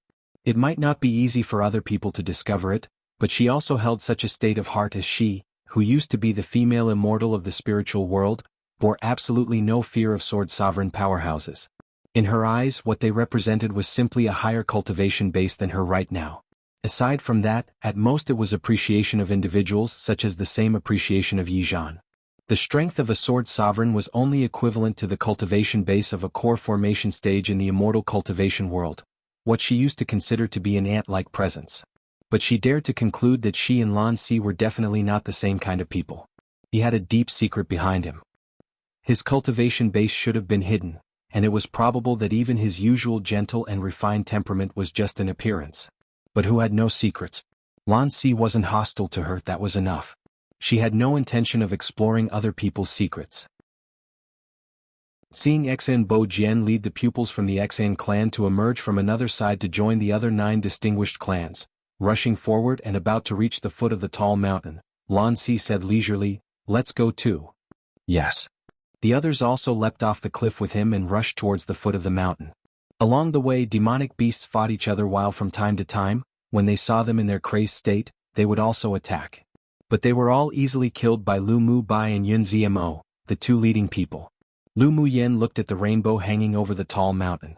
A faint heart palpitation spontaneously emerged within her. She furrowed her brows. It seemed that there was extreme danger and little fortune this time. However, she wasn't afraid. Without the courageous heart to go forward, how could she hack through brambles and thorns and charge onto the path of the strong? Mo Yen, did the Tier 7 demonic beast hide itself? Lu Muyen discovered that since the attack from the fire ants, that sense of oppression that enveloped them in the scarlet forest gradually withdrew. With his eyes closed, Mo Yen laid on Lu Muyen's shoulder, and without even raising his eyelids, "It must be the appearance of the human sword sovereigns that made him fear," so he hid himself. "That Queen Mother Ant was also driven by him to besiege you all. But that person named Yi Zhan must found him." "Why do you say so?" Lu Muyen asked with interest. "Intuition." After Mo Yen said that, he remained silent and rested his mind. A trace of spiritual force quickly entered his body from the outside, and the demonic energy that wound around his dantian was even denser than before. Come and read on our website wuxialover site. Thanks. After separating from Ming Xiu, Lu Muyen refined a few cauldrons of pills for Mo Yen. The blood essence and cultivation base he lost was quickly remedied by the pill, and his demonic energy also accumulated not far off from advancing. If it weren't for the wrong time and place, he had already planned to find a hidden place to condense his yaofu. Lu Muyen glanced at Mo Yen. Intuition? Well, she also had the intuition that the transformation stage demonic beast was definitely not easy to deal with. Because the sound of that very faint flute was still reverberating in the air, they reached the foot of the mountain with basically no hindrance along the way. At this time, the pupils of the 10 distinguished clans had already entered a boundless, enormous cave at the foot of the mountain. Lan Si looked at the entrance cautiously and had everyone restore their elemental energy and physical strength to its peak, then enter. A quarter of an hour later, he waved his hand and led everyone into the cave. The inside of the cave was very bright. There was only one narrow path leading to the depths, and on the two sides of the narrow path was surging and tumbling lava. If one accidentally fell into it, those Sword King strength and below would definitely go meet Yama-one. After walking another quarter of an hour, they crossed the narrow path. Then a hillside made of volcanic rock appeared before them. What entered their eyes after crossing the hillside was astonishing. The elite pupils and powerhouses stood on Lu Muyen and their party's side, while in front of them was a lava lake that constantly bubbled, fiercely hot. In the center of the lava lake laid a long, thin, golden liquid which was slowly solidifying. The most important thing was that on the opposite side of the 10 distinguished clans, which was also the other side of the lava lake, there stood 2 men who dressed uniquely. One of them, although handsome and carried an effeminate feel, had a cyan-sharp horn that emerged from his head, while the other was 8 feet tall, burly, and there were a few fingernail-sized scales on the side of his face. Behind the 2 of them were more than a dozen Tier 6 demonic beasts, and only from 2 species. There were records of them on the continent's demonic beast record. They were the sky-swallowing python and the spirit rhinoceros beast. Seeing the more than a dozen Tier 6 demonic beasts, it wasn't difficult to guess that the 2 people standing in front of them must be Tier 7 transformation stage demonic cultivators.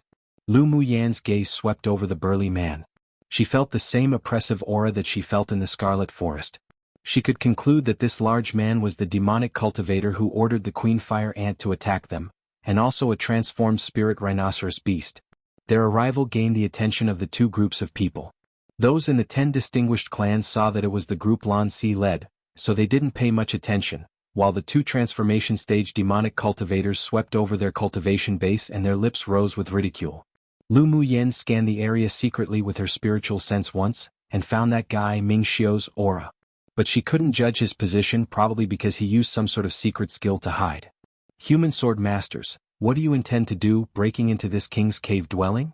The effeminate demonic cultivator at the transformation stage retracted his gaze on Lan Si and his party, then looked at the sword sovereigns of the 10 distinguished clans coldly, asking. A yellow-clothed sword sovereign old man, who Lu Muyen had never seen before, sneered, "Humph, I sure don't know when this volcano became the cave dwelling of a sky-swallowing python. You beings that usually like the cold could survive for a long time in such high temperatures? What a joke." A chill radiated from the effeminate man, and the large man beside him, together with the Tier 6 demonic beasts behind them, prepared themselves, ready to act at any time. The battle was on the verge of starting. One Yama, the king of hell in Buddhist and Hindu mythology. Chapter 114. Gathered together, snatch. The human cultivators and demonic cultivators took their own positions on either side, prepared to snatch the heavenly frost golden crystal within the lava at any time. The feminine demonic cultivator looked at the sword sovereigns of the 10 distinguished clans coldly, exuding a murderous aura. "This glacial mountain range is the territory of us demonic cultivators. It is already unforgivable that you all have intruded without permission. Now to think you even want to compete for the heavenly frost golden crystal. You are truly indulging in the wildest fantasies." "Ha ha!" A barefooted, tall human sword sovereign laughed aloud and looked at them with ridicule, saying, With just you two initial phase transformation stage demonic beasts and you dare to spout such nonsense, it truly is laughable. This old man just so happens to lack a high-level mount, so he'll capture you both later, then let's see how tough your mouth is. The ancestor of the Shui clan sneered, his murky eyes revealing a sharp glint. Hearing his words, the face of the burly man beside the feminine man grew grim. He raised his hand and pointed. A powerful whirlwind erupted from his fingertips, shooting directly towards the Shui clan's ancestor, seeking death. The Shui clan's ancestor snorted, and with a casual release of his hand, a palm-sized emerald xianhuan flew out from his hand. When it landed in midair, it suddenly grew bigger and emitted a faint green light. The powerful whirlwind was instantly blocked by the emerald xianhuan, dissipating in midair. Then the xianhuan also returned to the size of a palm and landed in the hands of the Shui clan's ancestor. The one human and one demon was simply sounding each other out. The burly man laughed aloud. Your magic tool is just so, come and see this, kings. The burly man's claws grabbed, and two cyan lights suddenly flew out from the depths of the cave. Then two sledgehammers filled with cyan xianhuan patterns landed in his hands. He flew up and slammed down a few times from midair, down at the Shui clan's ancestor. From the sledgehammer flew out hammer prints condensed from demonic energy, falling straight down onto the head of the Shui clan's ancestor. Demonic cultivators didn't only rely on their powerful bodies and innate talents and skills to fight. They could also control humans' magic tools, and many high-level transformation stage demonic cultivators would also infiltrate among the humans and pay a certain high price to request high-level smiths to refine magic tools suitable for them. This cyan lin hammer held by this burly man was made by a grade 3 smith in the eastern region, extremely powerful. The Shui clan's ancestor narrowed his eyes and exhaled a breath of essence. The emerald xianhuan in his hand radiated a brighter dazzling green light, automatically flew out of his palm, and fell on his head to form a green barrier. Boom boom. The hammer prints all fell on and hit the emerald xianhuan, releasing a few loud noises. Then the hammer prints slowly faded away and a crack appeared on the emerald xianhuan. The Shui clan's ancestor furrowed his brows as he retracted his magic tool, staring deeply at the two giant hammers in midair with the burly man. The magic tool refined by Great Master Ning is indeed extraordinary. Great Master Ning was very famous in the eastern region. Although he was only a grade 3 smith, but every magic tool he produced was all of the finest quality. They could even match the magic tools refined by a grade 4 smith in terms of perfect attributes. Except he had a weird personality, as he rarely made magic tools for human cultivators, and instead cooperated with demonic cultivators more often. Haha, Great Master Ning is better than your group of greedy and hypocritical humans. Speaking of Great Master Ning, the burly demonic cultivator man revealed some respect in his eyes. Lu Muyen looked at the two giant hammers with great interest. This pair of spirit treasures was indeed extraordinary. Not only was there excellent heat control during refining, but several materials suitable for demonic cultivators were also added, allowing it to be even more powerful. Compared to Huoxiao, he was indeed much stronger. When she had the chance, she sure wanted to visit Great Master Ning. So you are all prepared to battle then? The previous barefooted human sword sovereign's face was full of battle intent. The large demonic cultivator man held the giant hammers in his hand and said arrogantly, "It was just a warm-up just now, why in such a hurry? Wouldn't it be even more interesting when the heavenly frost golden crystal's born? Come and read on our website wuxialover site. Thanks, they're delaying time." Mo Yan's voice resounded in Lu Mu Yan's sea of consciousness. Lu Mu Yan also noticed that although the demonic cultivators on the opposite side acted, they didn't have much battle intent. Do they have some sort of trump card? Or are they waiting for reinforcements? A faint light of unidentifiable emotions lit in Mo Yan's indifferent eyes. The transformation stage demonic cultivators in the center ring is probably coming over here right now.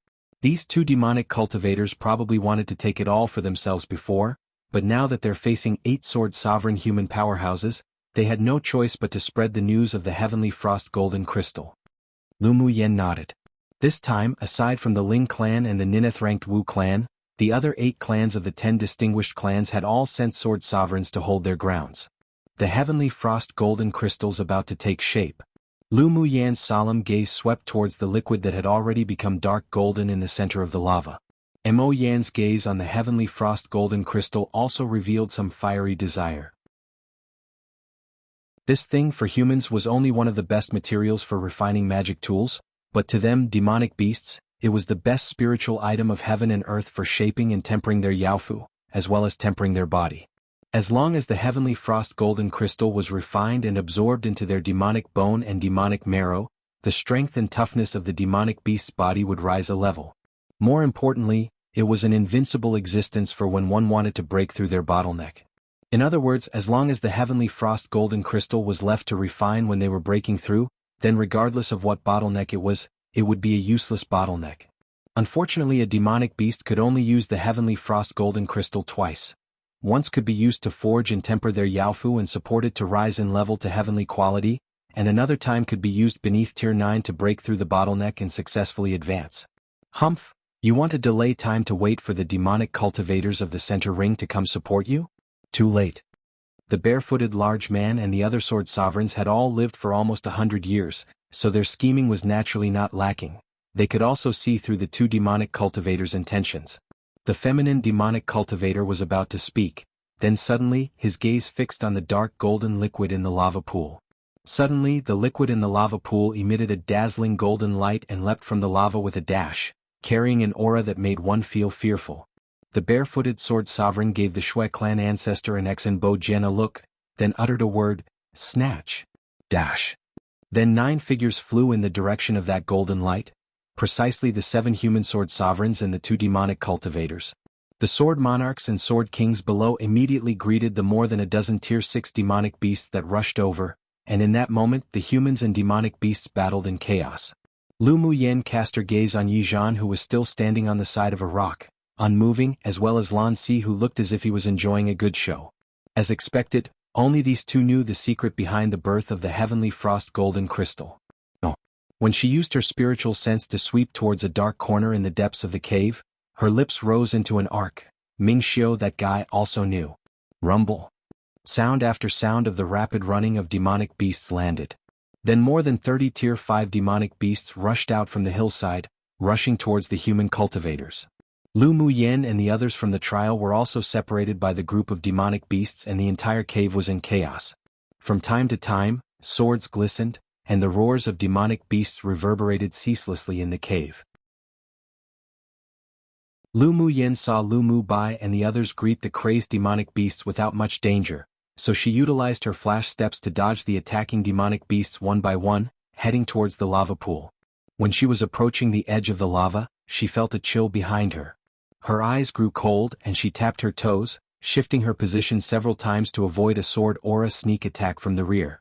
The moment she turned around, Lu Muyen saw Lu Xiang look at her with full killing intent, then fly towards her, waving her sword to attack without hesitation. One Qilin, a mythical creature of ancient China thought to be wise and fair and powerful. Often depicted with one horn and translated as unicorn, but unicorn is translated differently in China. Chapter 115. Kill. With a strong killing intent exuding from Lu Xiang, she tore off a jade ornament hanging on her neck with one hand and clenched it tightly. When the jade broke, a force that didn't belong to her suddenly burst out from her dantian. The sealed water attribute elemental energy penetrated into Lu Xiang's meridians bit by bit, and her cultivation base rose incessantly. From advanced phase sword spirit she broke straight through to initial phase sword king, then middle phase sword king, advanced phase sword king, and finally she stopped at peak phase sword king. Just like Gu Yan ran last time, Lu Xiang's face was flushed after relying on an external force for power. Blood vessels bulged and it appeared that it was slightly uncontrollable. Lu Xiang's strange movements naturally attracted the attention of many people. Lan Si, who had moved beside the lava pool, stood there watching with interest as Lu Xiang condensed a water column that headed straight towards Lu Muyen. Yi Zhan didn't miss the look on his face as if watching a show, and said, "Not going to go up and help? She doesn't need it." Lan Si was obviously extremely confident in Lu Muyen. A strange brilliance flashed past in Yi Zhan's deep black eyes that seemed to pardon thousands and possess great wisdom. He casually swept over Lu Xiang. This method of using external force to advance one's cultivation base was extremely harmful to oneself, and she couldn't be Lu Muyen's opponent either. "Aren't you going to snatch the heavenly frost golden crystal?" Lan Si asked with a smile when he saw Yi Zhan cast his eyes on the battle between Lu Muyen and Lu Xiang.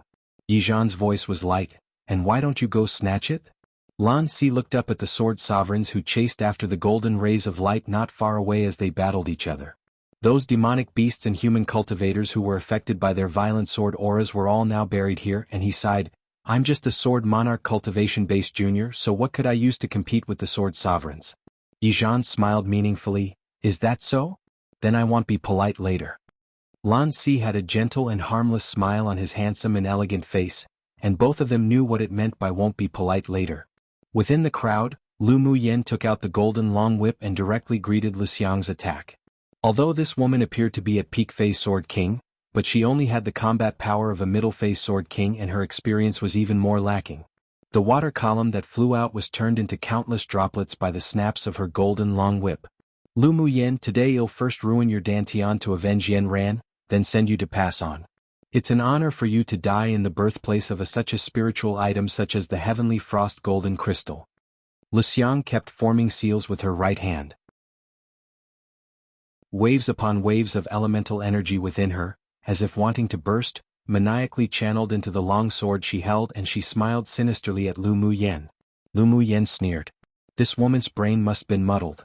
Well, I sure won't destroy your Dantian, nor let you be honorably buried in the birthplace of the heavenly frost golden crystal. Lu Muyen waved the whip with one hand and the other formed seals at the same time, then her red lips finally uttered a few words gently, He'll let you be buried in the belly of a demonic beast and accompany the glacial mountain range forever. Anger rose on Lu Xiang's face. She raised her hand and waved. Countless water droplets flew from her long sword as if strings of beaded curtains, falling around Lu Muyen. The crystal drops of water resembled chains of beads strung together with elemental energy, each emitting a faint blue light, but not falling down. It formed an ellipse that enclosed Lu Muyen. The elemental energy within Lu Xiang's body was slowly drained.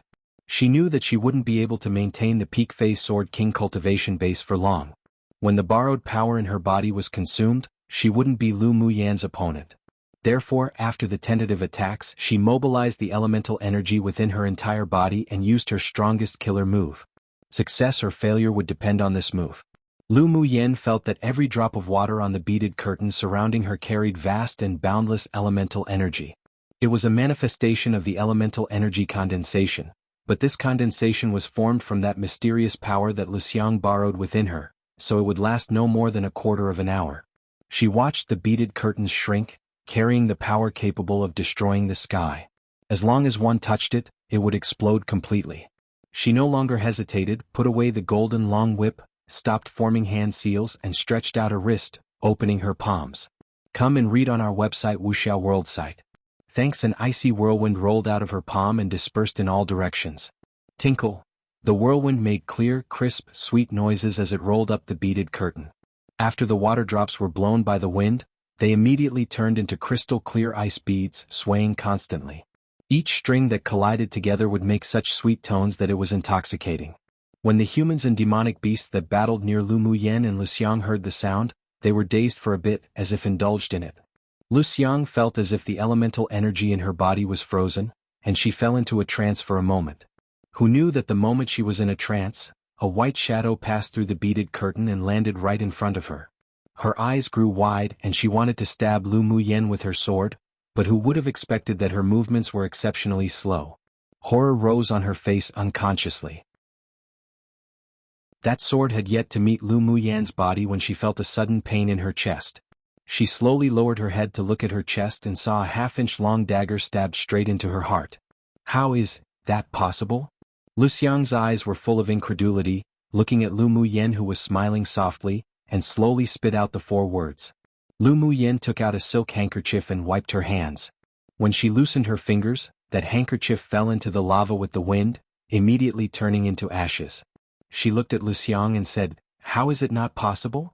Lu Xiang looked at Lu Muyen's stunning face that carried a smile, but there wasn't a lot of emotion in her eyes. It was a kind of disregard. Lu Muyen didn't regard her as a real opponent at all. She wasn't even qualified to be belittled, only indifference and disregard.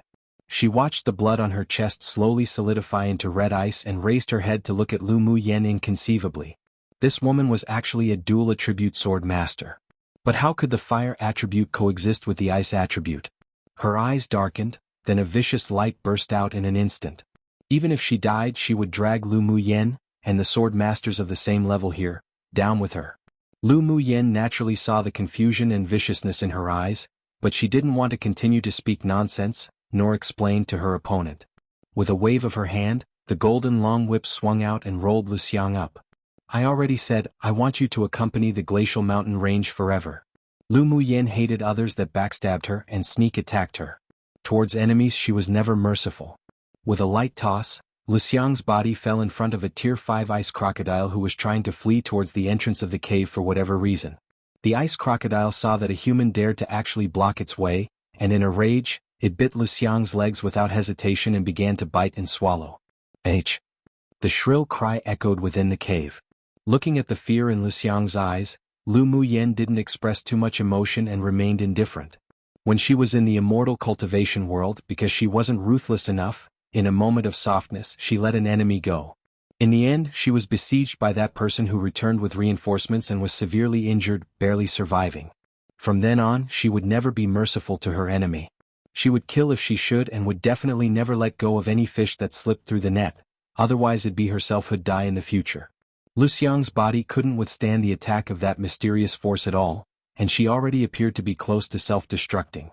She threw her into the demonic beast's mouth to be eaten because she also wanted to prevent the force of the self-destruction of Lu Xiang to affect herself and others, but others didn't seem to think so. Translation provided by May Our Come True. Chapter 116. This Highness will take it. When the shrill screams echoed in the cave, many people couldn't help but cast their eyes on Lu Xiang, who was being eaten by the ice crocodile. Then their gazes shifted to Lu Muyen. She stood on a high rock in spotless white clothes with an indifferent expression, holding a golden long whip. Behind her, the frozen water elemental energy beaded curtain broke inch by inch, turning into light blue powder, scattering in the air. Many people cast disapproving glances at her. Lu Xiang used an external force to increase her cultivation base to kill Lu Muyen, so she deserved to die, but why did Lu Muyen kill her and also throw her in front of a demonic beast to eat? Such an approach was too cruel. This was the thought of many of the pupils of the 10 distinguished clans. The good feelings and admiration for Lu Muyen they originally had instantly faded, and there was even a faint dislike. Lu Muyen didn't care about other people's opinions nor explained. She turned around to avoid the crazy demonic beasts and landed beside the lava, standing there quietly. Lu Muyen, they think you're too cruel. Lan Si watched her emotionless expression as she stood beside him.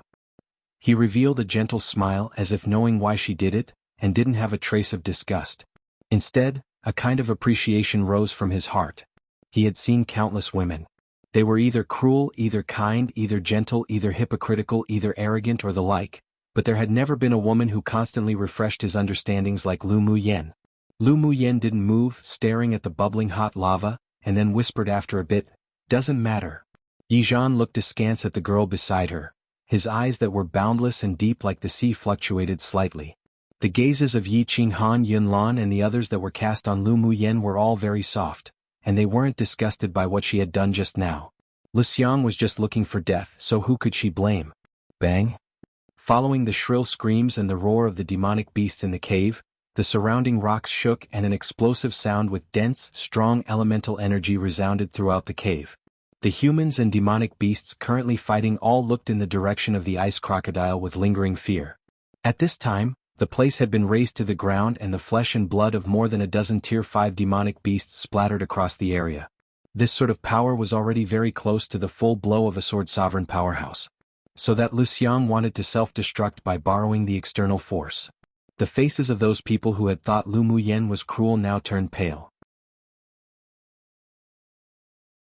The flowing golden liquid in the spar instantly solidified and a layer of soft light enveloped it, radiant and colorful, truly breathtaking. A faint fragrance spread from the heavenly frost golden crystal, filling the entire cave. This, is the birth of the heavenly frost golden crystal. A sword sovereign watched the formation of the heavenly frost golden crystal in amazement, then flew over immediately. 7 other light figures flew out, following him. Except their speed was still a few steps behind 2 figures, one black, one blue, that were already approaching the top of the pillar of fire. Lu Muyen's eyes brightened. She continued to form seals with one hand as she tapped her foot lightly and flew towards the pillar of fire. She slapped out a palm and an icy hurricane engulfed the surrounding fire. No one noticed that a transparent jade-colored rune was quietly fused with the ice elemental energy condensation hurricane, surreptitiously blasting towards the pillar of fire. And that pillar of fire that rose towards the sky, together with the heavenly frost golden crystal it birthed, was instantly wrapped in a layer of frost and turned into an ice pillar. Yizhan furrowed his brows.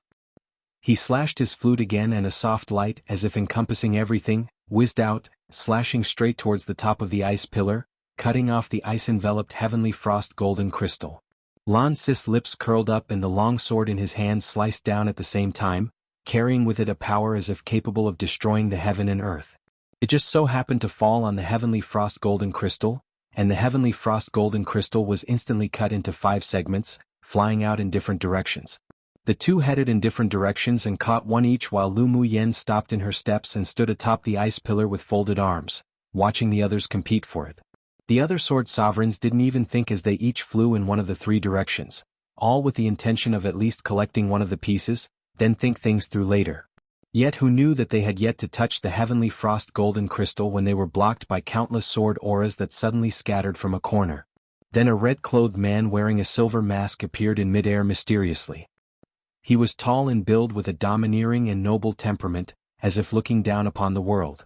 With just a wave of his hand, the 3 pieces of the heavenly frost golden crystal that was flying towards the outside actually obediently circled around, turning back and landed in his hand. The heavenly frost golden crystal, This Highness will take it. Translation provided by May Our Come True. Chapter 117, Jealous Note, unedited as I needed to do something. Will edit updated version ASAP later today in mid-air. Ming Xiao stretched out his arm and held the 3 frozen heavenly frost golden crystal in his hands. He looked indifferently and coldly at the sword sovereigns, glaring as if a tiger eyeing its prey. He held up a piece of heavenly frost golden crystal to play with, looking down with a bit of tease in his eyes, and said in an extremely arrogant tone, "This heavenly frost golden crystal is in this Highness' hands. If you want them, come get it." Humph, from where did such an arrogant person come out from? You and I are both sword sovereigns. With you alone you want to provoke us all, you truly are courting death. The Shui clan's ancestor looked at the red-clothed man in the sky with cold eyes. This man gave him a sense of oppressive danger. But the heavenly frost golden crystal's attraction was simply too great. He suggested to the other sword sovereigns and demonic cultivators, "Let's go together. Whoever obtains the heavenly frost golden crystal will it be whose." His words made the other sword sovereigns and demonic cultivators interested, and they flew up together, surrounding Ming Xiao, thenobiliad their elemental energy together to utilize their magic tools, wanting to kill him first then obtain the heavenly frost golden crystal. Yizhan, who was standing by the lava, didn't join the siege of Ming Xiao. His gaze was deep and far-reaching. Seeing Lan Si walk to the side with a piece of heavenly frost golden crystal, he unconsciously said, "That person is very strong." Lan Si meaningfully swept his gaze over to Lu Muyen, who stood atop the ice pillar, watching the battle fixedly. Then he cast his gaze on the silver-masked, red-clothed man. Those people are all sending themselves to their deaths.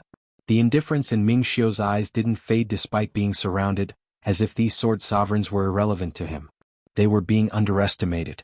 This was the first feeling of the several sword sovereigns. Go! The ancestor of the Shui clan narrowed his eyes and brandished a red silk ribbon from within his sleeve. This was his high-grade spirit treasure.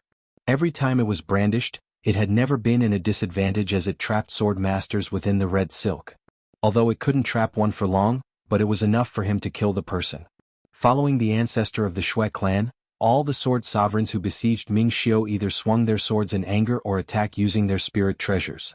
In an instant, in mid-air, the cave lit up with various colors, carrying strong pressure.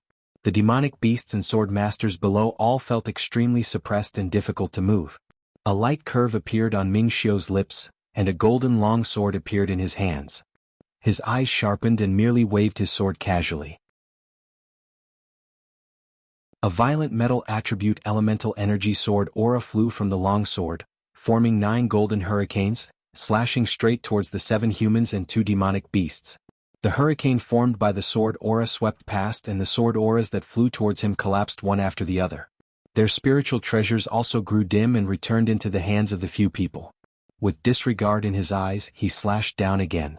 A cyclone exploded from his long sword, then turned into 9 golden rays of light, shooting directly hitting the 7 humans and 2 demonic beasts. The 7 humans and 2 demonic cultivators all revealed horror in their eyes and immediately took out their defense-type magic tools to block, or slash their swords in return. 7 cord rays of light exploded in mid-air, and the overflowing violent elemental energy instantly spread and affected those below. Yixian's brows furrowed when he saw this, then took off a red jade pendant he wore and threw it above the elite pupils of the 10 distinguished clans. The red jade pendant suddenly grew numerous times larger, forming a powerful shield, and the overflowing 7-colored elemental energy rays of light fell on the pendant, but only made it shake a little, then dispersing. The elite pupils of the 10 distinguished clans below all heaved a sigh of relief. If they were hit by the various 7-colored rays of light, they would have to remain here forever. Piu. The result of the battle in mid-air came quickly. After the 7 humans and 2 demonic cultivators met the 9 golden sword auras, they all, more or less, suffered internal injuries and couldn't help spouting out a mouthful of blood. Come and read on our website wuxialover site. Thanks what? The elite pupils below continued to fight the demonic beasts while observing the battle above. But a scene that caused an uproar and made them dumbfounded occurred. The elders in their clans were actually all beaten back by that red-clothed devilishly handsome man with 1 slash, and were even injured. This was simply inconceivable. Everyone only had one thought in their minds at this time. Just who was this man? What cultivation base? Simply too strong. Lu Muyen couldn't help revealing surprise in her eyes. She had known long ago that this man Ming Xiu was very strong, but she didn't expect he would be this strong. However, when this guy was at Sword Monarch, he could already slay a Sword Sovereign. Now he was already at a Sword Sovereign cultivation base, plus, after taking the Foundation Establishment pill and washing his marrow, wiping out same-level Sword Sovereigns was naturally possible.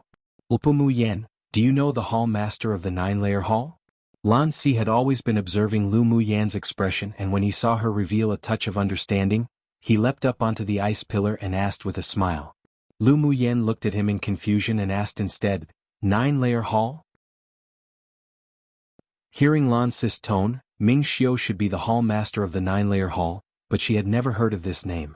The 9-layer Hall is a great entity on Tianling continent, and also the real controller behind the Ming Chamber of Commerce Alliance. And that red-clothed man with a mask is the Hall Master of the 9-layer Hall. Seeing Lu Muyen with a puzzled expression that didn't seem to be fake, Lan Si didn't hide anything. Lu Muyen concealed her emotions and asked with a smile, "What's his name?" There were deep secrets hidden in Lan Si, and perhaps even his identity as an academy teacher is also fake. Being able to recognize Ming Xiu also meant that he must not be ordinary. Don't know. Others all called him His Highness Monarch Ming. Lan Si approached Lu Muyen and said with a meaningful smile, "What his name is, Lu Muyen, you should be very clear, right? What makes you say so?" Lu Muyen raised an eyebrow. Lan Si's tone was full of certainty, though half was to trick some more intel while the other half was certainty. She sure was rather curious at how he knew that she knew Ming Xiu. That day during the auction you offended a Sword Monarch. Wasn't it he who came out to help you out? Lan Si also participated in that auction. Others only knew that the Monarch Ming came out to maintain order for the Ming Chamber of Commerce Alliance, but he discovered that there was a very weak mental energy fluctuation from Monarch Ming to Lu Muyen at the time. Therefore he was certain that the two weren't only acquainted, but also had a friendship. There were no waves in Lu Muyen's eyes, but she had to praise Lan Si in her heart, as expected from a fox. He sure was really observant. So what if we're acquainted, so what if we're not? She neither denied she knew Ming Xiu, nor admitted in person. Shall just keep this Lan Fox guessing by himself. Lu Muyen, you little fox. Lan Si whispered into Lu Muyen's ear intimately. A nice choice entered Lu Muyen's ears with a breath. She wasn't used to being so close to people, so she tapped her foot and leapt off the ice pillar and landed on the edge of the lava pool. This Lan Gox was clearly attempting to coax egrets from her. As if shed brother him. Seeing Lu Muyen's rather helpless look, Lan Si suddenly felt that this woman was also quite cute and couldn't help but chuckle. Except he didn't laugh long, because not far away, a golden sword aura turned into an arc and slashed straight towards him from the air. There was a coldness in Ming Xiu's eyes. The man's deliberate intimacy with the little woman just now made him extremely unhappy. At this time he actually dared to approach and tease her. A killing intent exuded from him. Lan Si narrowed his eyes slightly, and with a touch of unnoticeable interest on his lips, he stretched out his long sword and swung it with all his strength before immediately leaping off the ice pillar. Crack! The two sword auras greeted each other, and Lance's sword aura was quickly obliterated and dissipated while the golden sword aura directly split the ice pillar into several segments. Lu Muyen Monarch Ming's jealous. If you don't act, teacher will die. Note, I'm X being jealous. Cute.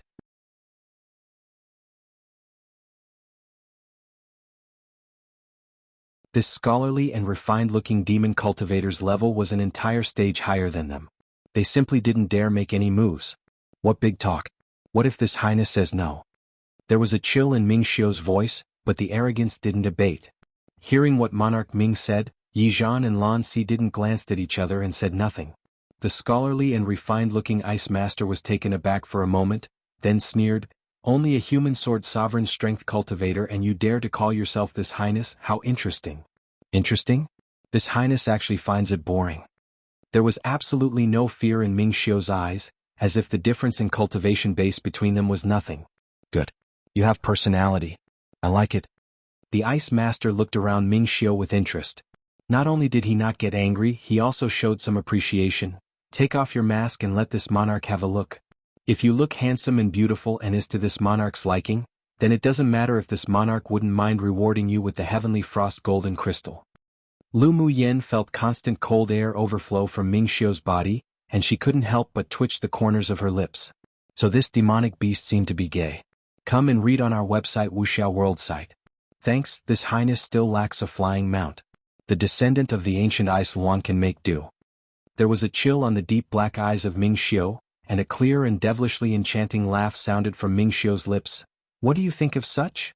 The smile on the ice master's eyes slowly vanished and it was replaced by a piece of icy coldness.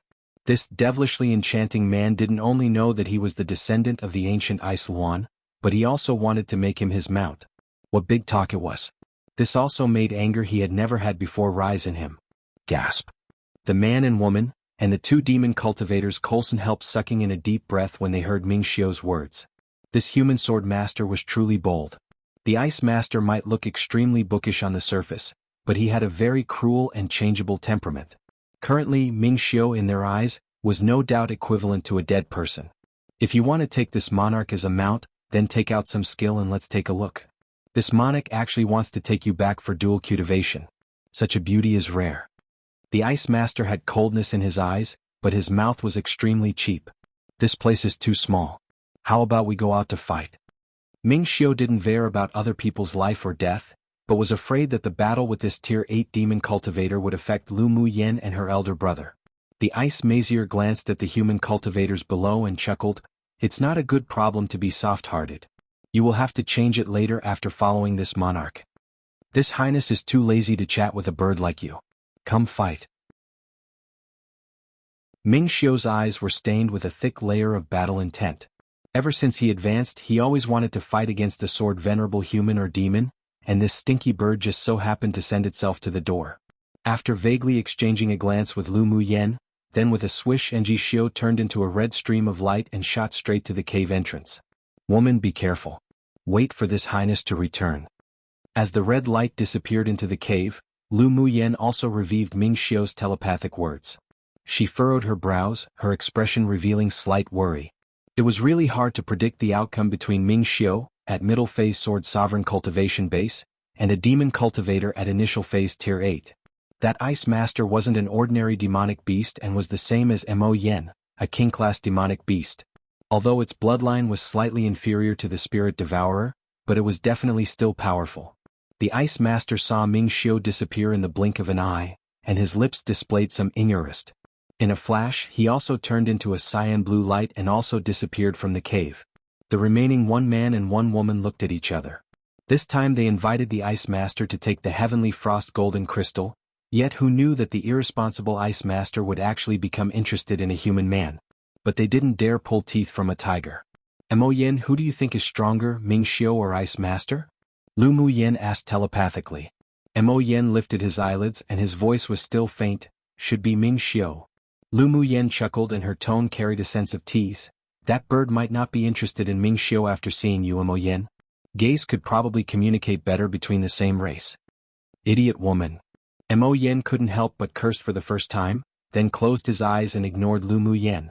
This woman really deserved a beating. Pfft. Lu Muyen liked to watch Mo Yan's indifferent face change the most and couldn't help but chuckle. Sky-swallowing python, aside from the man in red who obtained the heavenly frost golden crystal, did 2 other people also obtain it? The beautiful yellow-clothed woman who followed the ice master raised her pretty wrist lightly and pointed her finger in Yizhan and Lan Sis direction. The feminine demon cultivator nodded and looked at the 2 with greed in his eyes. They both grabbed a piece each. The woman showed a gorgeous smile on her face and exchanged a glance with the cyan-clothed, masked man beside her. Then they both shot directly out towards Yizhan and Lan Si. Meanwhile, after the ice master left, the pressure that oppressed the demonic beasts below also dissipated. They roared and started biting at the pupils of the 10 distinguished clans again.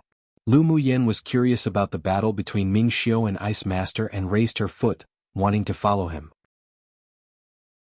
Yet who knew that after a few steps, several men in black rushed in from the outside. Suddenly she felt an inexplicable sense of bad omen in her heart. The killing aura of these people was too heavy and it didn't feel like they were here to contend for the heavenly frost golden crystal. Sure enough, the men looked around the cave once and when they saw her, their eyes displayed endless murderous aura, then charged open an opening to surround her. Chapter 119. Siege to kill the people in black who arrived suddenly instantly attracted the attention of the others, but when they saw that their target was Lu Muyen, they were a little surprised. This woman really caused trouble wherever she went, a proper troublemaker. Who are you? Lu Muyen held the golden whip in one hand and kept forming hand seals with the other hand hidden beneath her sleeve. The killing intent in these people's eyes were too deep. It seemed that they were here precisely for her. The leading man in black had a hoarse and cold voice. You'll know when you see Yama. I sure want to see who's going to see Yama today. Lu Muyen said with a rare look of ferocity in her eyes. These people were really pushing her too hard. Ever since Gu Yen ran, they came to her door to provoke her one by one, all wanting her to die. Even a clay bodhisattva had some hot temper one. She was truly angered. Yener. When Lu Mu Bai saw the 6 people in black surround Lu Muyen, he split the tier 5 demonic beast before him in half, tapped his foot and leapt over beside her. You sure took the initiative to send yourself before us. The leader in black sneered and made a hand gesture to the 5, kill. The other 5 people quickly spread out after observing his orders, each drew out an identical longsword, channeled their elemental energy into it, then swung towards the 2 together. Upon seeing this, Yi Qinghan, Yun Lan and the others quickly resolved the fight with the demonic beasts they were in and leapt over one after the another. They drew their swords and brandished them, colliding with the several sword auras. Lu Muyen wasn't idle either, waving her whip continuously. Golden arced lights flew out from her whip, easily blocking 2 sword auras. Lu Mu Bei's long sword slashed in the air and several sounds of thunder and lightning rang from within the cave, slicing fiercely at the sword auras that headed for them. The leader in black obviously didn't expect that the combat power of the 2 would be so strong, and the strength of the few who suddenly came to reinforce them weren't weak either. There was a grimness in his eyes, then he roared, "Set the sword array." After his voice fell, the 5 men immediately flung the long swords in their hands into the sky that then interlaced and arranged themselves, forming an 8 trigram shape. The leading man bore ruthlessness in his eyes and took the lead to break a jade pendant on his neck. A power that didn't belong to him exploded in his dantian. He blew a breath of essence on the long sword in his hand and mumbled a few phrases. The long sword flew out of his hand and fell to the center of the 5 longswords. When the 5 people saw this, they didn't hesitate to tear off the jade pendants on their necks as well and break them, borrowing the external force to increase their cultivation base. When the leader reached peak phase sword monarch, and when the other 5 reached peak phase sword king, they shot out 6 gray rays of elemental energy. It drew an arc in the air before entering the 6 longswords. Wong. The 6 longswords buzzed as if they had intelligence. The sword body trembled a few times, then each flew up and slashed. Sword auras darted fiercely towards the Lu clan's brother and sister one by one. Lu Mu Bai huffed coldly, and a dark green leaf-shaped magic treasure flew out of his hand, greeting the rays of gray sword light stabbing towards them. The leaf spun around a few times in the air, slowly growing in size in the 4 directions, then immediately enveloped Lu Muyen and the others. Clash. The sword auras fell on the leaf and made countless crisp sounds. When the 6 men in black saw this, they sat cross-legged on the spot and kept forming hand seals in front of their chests. They bit the tip of their tongues until it bled and spouted a mouthful of blood each onto the sword array, using their bodies as the cauldron. As the formation of the hand seals sped up, the elemental energy they borrowed within their bodies also formed 6 vortexes above their heads, continuously channeling elemental energy into the 6 long swords. Wong. The sword array hummed again and the gray light brightened. Instantly, the sword aura that was originally diminishing, pressing down on Lu Mu Bei's leaf spirit treasure, was now replenished. Come and read on our website wuxialover site. Thanks, clash clash. Sword auras clashed against the leaf relentlessly. Lu Mu Bei expelled a breath of essence onto the leaf and a soft, dark green light shot out from the leaves. With a sudden blow, the gray sword aura was finally blown away and disappeared, but a few cracks also appeared on the leaf. The 6 people were startled, their gaze fierce, then they sped up the transmission of elemental energy. The 6 swords within the sword array scattered from their formation of an 8 trigram and formed a 6-star attack force, shooting sword auras from the sword array one after the other. Xuanhuan huffed coldly, and a seal carved with the white tiger flew from his hands. Suddenly, a huge white tiger appeared and roared in midair. Roar! With a loud roar, the white tiger's figure leapt out and wielded its 2 sharp claws, directly facing the sword auras, blocking the offensive sword auras again and again. Yunlan and the others also released their own spirit treasures to withstand against the sword auras, creating a stalemate in the air, neither giving in to the other. Suddenly, 6 more people in the same black clothes rushed up the hillside and they immediately joined the battle when they saw the stalemate in front of them. Lord Secret Envoy. As soon as they entered the cave, they respectfully greeted the leading man that was sitting cross-legged. Quickly formed the sword array. The man's cold voice sounded again. Yes. The several people immediately sat cross-legged and 6 of the same long swords flew out of their hands, instantly merging into the sword array. Wong. The sword array shone brightly, creating a few pressuring hums. The 12 swords formed a 7-star force. This was the complete sword array. The 6 people broke the jade pendant on their necks and the energy from their dantian also formed vortexes above their heads, constantly sending elemental energy into the sword array. Boom! With the completed sword array, plus the power supply of 6 more peak phase sword king cultivation bases, the sword auras within the sword array instantly shot out countless times, directly blasting back the spirit treasures of Lu Mu Bai and the others.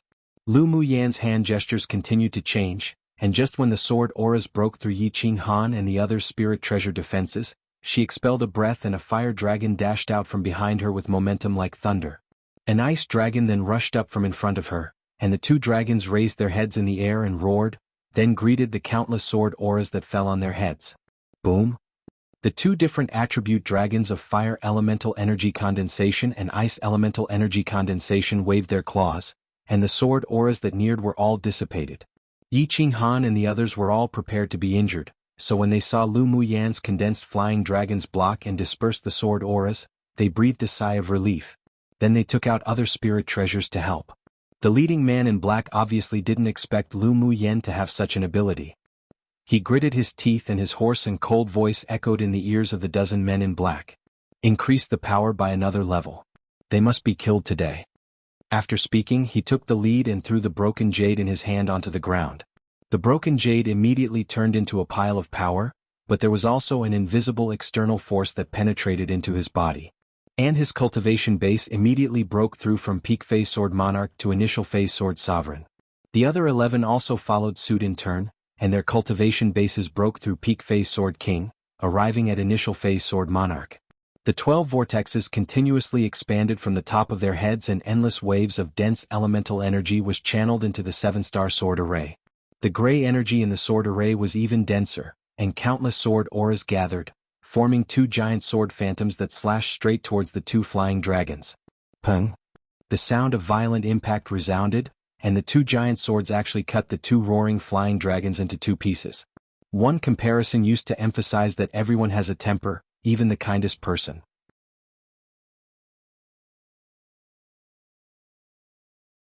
Chapter 120, Giant Swords and Blood Spirits. The power of the sword array was so strong that the ice and fire dragons were cut into 2, then gradually became transparent and dim.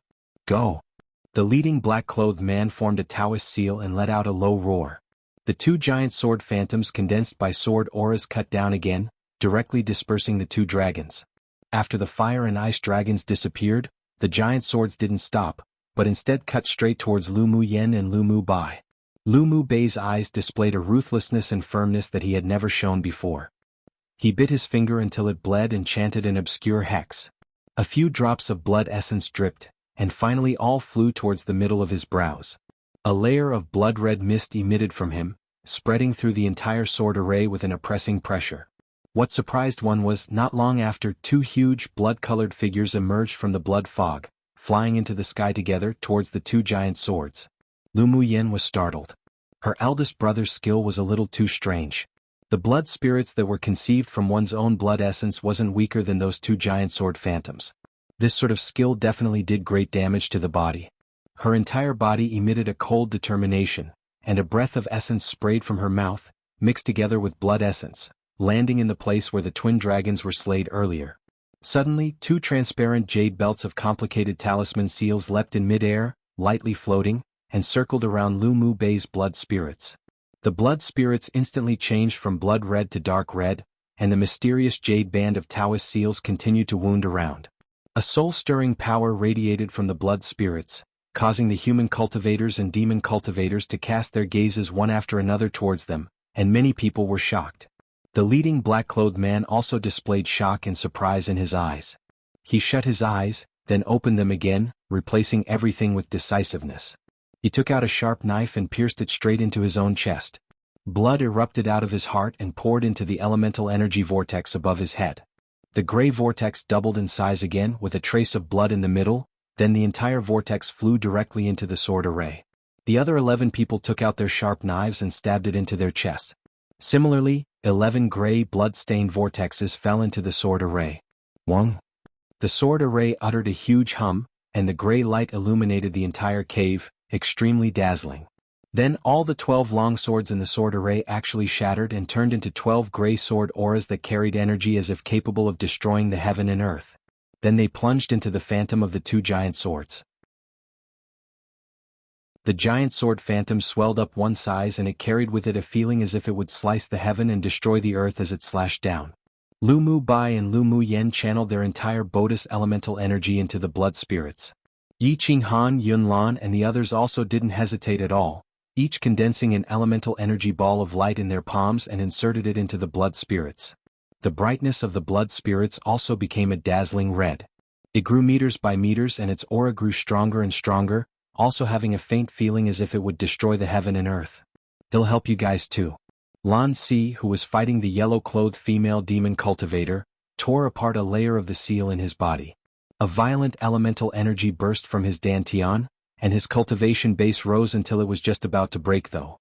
But he suddenly concentrated on turning the explosive elemental energy into a blue ball of light, flicked his finger lightly, and the ball of light instantly flew into the blood spirits. The elemental energy in his body also returned to calmness and his cultivation base was suppressed, staying at peak phase sword monarch.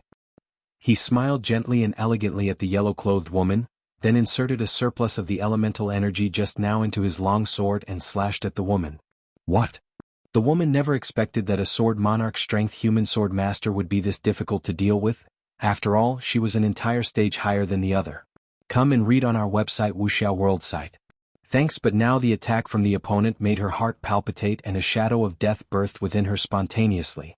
She immediately took out her strongest defense to protect herself. The sword aura fell on the demonic energy shield in front of her leisurely, but slowly corroding, and in only a moment, there were countless cracks like spider webs on the shield. The sword aura snuck out of those slits and shot directly onto the woman's body. H. The beautiful yellow-clothed woman's eyes widened and looked at Lan Si in disbelief. She fell to the ground with flaccid eyes, her breathing slowly vanishing.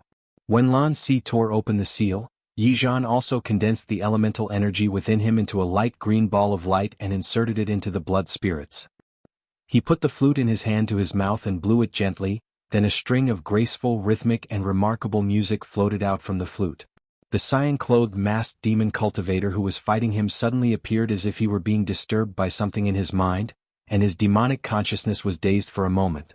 But the moment he used his will to forcibly recover, his yaofu that was hidden within his dantian was destroyed by an invisible energy. A cyan demonic beast crystal core burst out from within him. Yizhan stretched out his hand and grabbed for it and the crystal core fell into his hand. In addition to observing Lu Muyen and the others battle with the black-clothed men, the other sword sovereigns and elite pupils also watched the battles of Yizhan and Lan Si. At this time their eyes all opened wide. These two people sure hid their abilities well. The two Tier 7 transformation stage demon cultivators were just defeated like that by them, without a sound. The sword sovereigns who were originally tempted by the heavenly frost golden crystal and wanted to snatch it, together with the original two demon cultivators, also stopped in their steps and looked at the two with fear. Yizhan and Lan Si's actions were practically identical, but it was all in an instant, all happening before what occurred to the giant swords and the blood spirits. Roar! With Yizhan and Lan Si's elemental energy ball of light inserted, the blood spirits uttered a deafening roar across the sky. The blood spirits figure continued to grow, then finally turned into a blood-colored giant. They also contained a power as if capable of destroying the heaven and earth. Then they slapped their hands towards the two giant sword phantoms. The pupils with low cultivation bases were all stunned by the roar and bled from their ears and nose. The sword sovereigns of the 10 distinguished clans immediately took action upon seeing this and condensed a shield with elemental energy to envelop all the elite pupils. These were all the best elite pupils of their clans and definitely couldn't be lost because of this training, otherwise they wouldn't be able to explain after returning. With the shield of the strong sword sovereigns, the pupils below avoided the possibility of severe injuries and death. While they sighed with relief, they all looked up at the blood spirits and giant swords. At this time, the power emanating from the blood spirits and giant swords was that even the strong sword sovereigns didn't dare approach, otherwise they'd definitely be severely injured if they didn't die. Boom! The blood spirits grabbed the two giant swords with their hands and a force that shook the sky and earth instantly burst out after the collision within the cave. Even including Yizhan and Lan Si, the other sword sovereigns' expressions also changed, and they quickly channeled more elemental energy to strengthen their shields to protect the safety of the pupils below. Bang bang. The two forces exploded and offset each other, shooting straight into the sky, and actually blasted a huge hole in the active volcano. The cave shook violently and the falling rocks rolled down. After more than 10 breaths of time, those two forces dissipated into the horizon, together with the feeling of fear. Piu! Lu Muyen and Lu Mu by each spouted a mouthful of blood and took a few steps back. But the 12 men in black weren't much better. Blood stained them all red, but they looked at Lu Muyen with crazy and bloodshot eyes. The 11 people then used a secret skill to cast their last breath of life out from their bodies that then converged into the leading black-clothed man. The man suddenly burst into the air when no one was prepared, rushing straight towards Lu Muyen.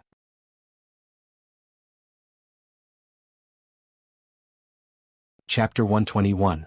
This Highness wants to see who dares kill her? At this time, Lu Muyen was extremely deficit in elemental energy. Due to the battle of skills, the remaining pressure of the giant sword still injured her internally, forcing her back a few steps. The leading black-clothed man originally used the mysterious external energy to force his sword monarch cultivation base to initial phase sword sovereign, so now, although he was stabbed in the chest with his life in danger, he still gathered the 11 black-clothed men's life force. It was as if the last radiance of the sun, the last burst of energy, so his strength would naturally not be weak. Lu Muyen gritted her teeth and the mental energy in her sea of consciousness surged layer by layer, forming a spiral tornado-like shape which gradually emerged from her sea of consciousness. When the leading black-clothed man was near Lu Muyen, he gathered all the remaining elemental energy into the longsword in his hand. The gray sword aura was like an abrupt gust of wind and rain, mixed with the sound of violent wind, and he shot it straight towards her forehead. Lu Muyen's eyes were stained with coldness and the light in her eyes were exceptionally sharp and pressuring. So what if there wasn't any elemental energy left in her body? She wasn't afraid. A Taoist seal quickly formed in her hand and the helical tornado condensed from her mental energy in her sea of consciousness flew out from her body, quickly rotating, and instantly greeted the grand gray sword aura. Wherever the tornado went, there was also a jade-colored vermilion bird formed from a transparent rune. With a long cry, it spread its wings with the pride of a divine beast, then plunged into the misty gray sword aura. Silence. Everyone's gaze within the cave all gathered at the sword aura in midair and the rune vermilion bird that emerged from Lu Muyen's body. Although Lu Muyen's mental energy was suppressed by this interface, but it was still 2 or 3 phases above her current cultivation base. It was also hidden by her secret skill, so no one felt the tornado made from mental energy that was surrounding the vermilion bird. Whoosh whoosh. A few sounds of wind rang across the ears of the people in the silence. Then the vermilion bird that spread its wings and flew up high, raised its head and cried into the air again. It gradually became transparent with that pride until it disappeared. The gray sword aura instantly became very dim, but it still maintained an offensive stance. It was weakened, but it still continued to move forward with the power capable of killing a sword king. Destroy. A string of blood spilled from Lu Muyan's lips, and she spit out a word heavily. Then the spiral tornado formed by her mental energy turned into countless tentacles, grabbing the gray sword aura that rushed towards her. Everyone opened their eyes wide in amazement and shock, watching the gray sword aura appear as if it were being blocked by some sort of force, cracking in midair without a sound, then disintegrating and disappearing. Piu! Lu Muyan spouted a few mouthfuls of blood consecutively, and her face instantly turned pale. Her condensed mental energy also disappeared in the sky together with the gray sword aura. But she could no longer bear the aftereffect of forcibly using her trump cards and was extremely weak. The leading black-clothed man also suffered backlash and spewed out a few mouthfuls of blood, but his eyes were exceptionally bloodshot right now, as if a vengeful ghost crawling out from hell.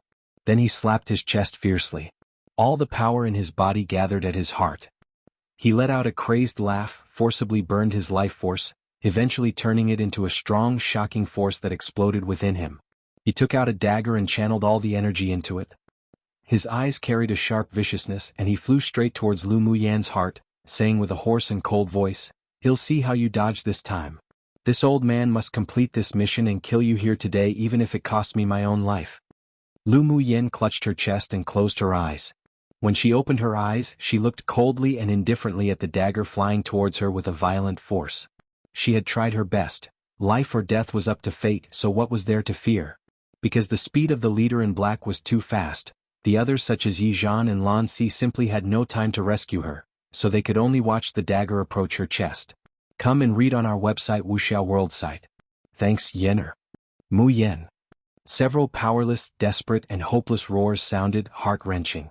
Lu Muyan's exceptionally beautiful face bloomed with a gorgeous smile and her lips overflowed with an arc which actually made her look bewitching. It wasn't so easy to kill her. She moved her soul energy to her forehead and wrapped it with the remaining energy in her heart. As long as her soul wasn't destroyed, then she could still live. At most, she'd wait for a few decades until her bodice remade, but when that time came she would surely stomp on the mastermind behind these men in black and refine them, making them unable to reincarnate forever. Roar. Suddenly a beast roar sounded, carrying a fearsome pressure. The tuft of flame-like fur at the center of the forehead of the small white beast on Lu Muyan's shoulder appeared as if alive. He leapt to the ground and his body rapidly enlarged by 2 sizes. Suddenly, a red light rushed out from between his brows and greeted the powerful dagger. Clank. The dagger made a crisp sound and was hit to the ground by the red light. There was disbelief in the man's eyes. He didn't expect that in order to hunt down Lu Muyan, who was only at Sword Spirit Cultivation Base, their entire army would be wiped out, and not only that, now she even evaded their killing skills again and again. Feeling the aura of death on him begin to spread throughout his body, and his breath gradually weakening, he made the last insane move. He used a secret skill to burn his flesh and blood, then finally his entire body turned into a ball of fire, circled the air twice and flew down towards Lu Muyan with purpose. He's going to self-destruct. A sword sovereign couldn't help explaining. Currently, most of the others were extremely shocked, not only shocked by Lu Muyan's combat power, but also shocked by these men in black who were full of different killing methods. Just who were these people? This kind of insane killing was like the doing of an organization of sacrificial assassins that were made to specifically hide in the darkness. They had never seen these secret skills of advancing one's cultivation base, and of burning their own flesh and blood. When did such a mysterious force emerge in the eastern region? Vigilance now grew in the sword sovereigns and the sword monarchs of the 10 distinguished clans. Seeing Lu Muyan and the spirit pet on her shoulders both listless, simply unable to meet the self-destructive energy of flesh and blood, several sword sovereigns felt powerless.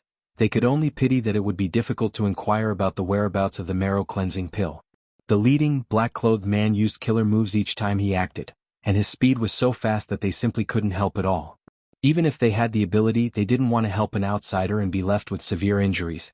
Yi Zhan wanted to help, but a large part of his elemental energy was turned into a ball of light and merged into the blood spirit. Even his speed to block simply couldn't match the speed of that self-destructive power. Just when Lan Si was about to unveil the second seal using his mind, when Mo Yen was releasing all the demonic energy within his dantian, preparing to sacrifice 1/3 of his demonic spirit to utilize his innate talent, and when Lu Mu Yen was protecting her soul between her brows, prepared to meet the ball of fire.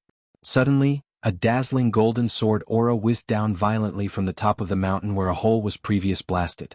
The resonance of the sword resounded throughout the air, and the tip of the sword was bedazzling, as if the scorching sun was directly overhead.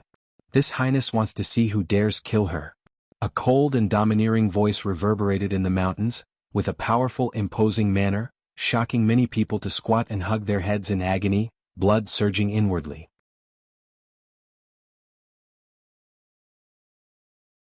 As the overbearing and fierce voice echoed, the golden light slashed straight towards the ball of fire.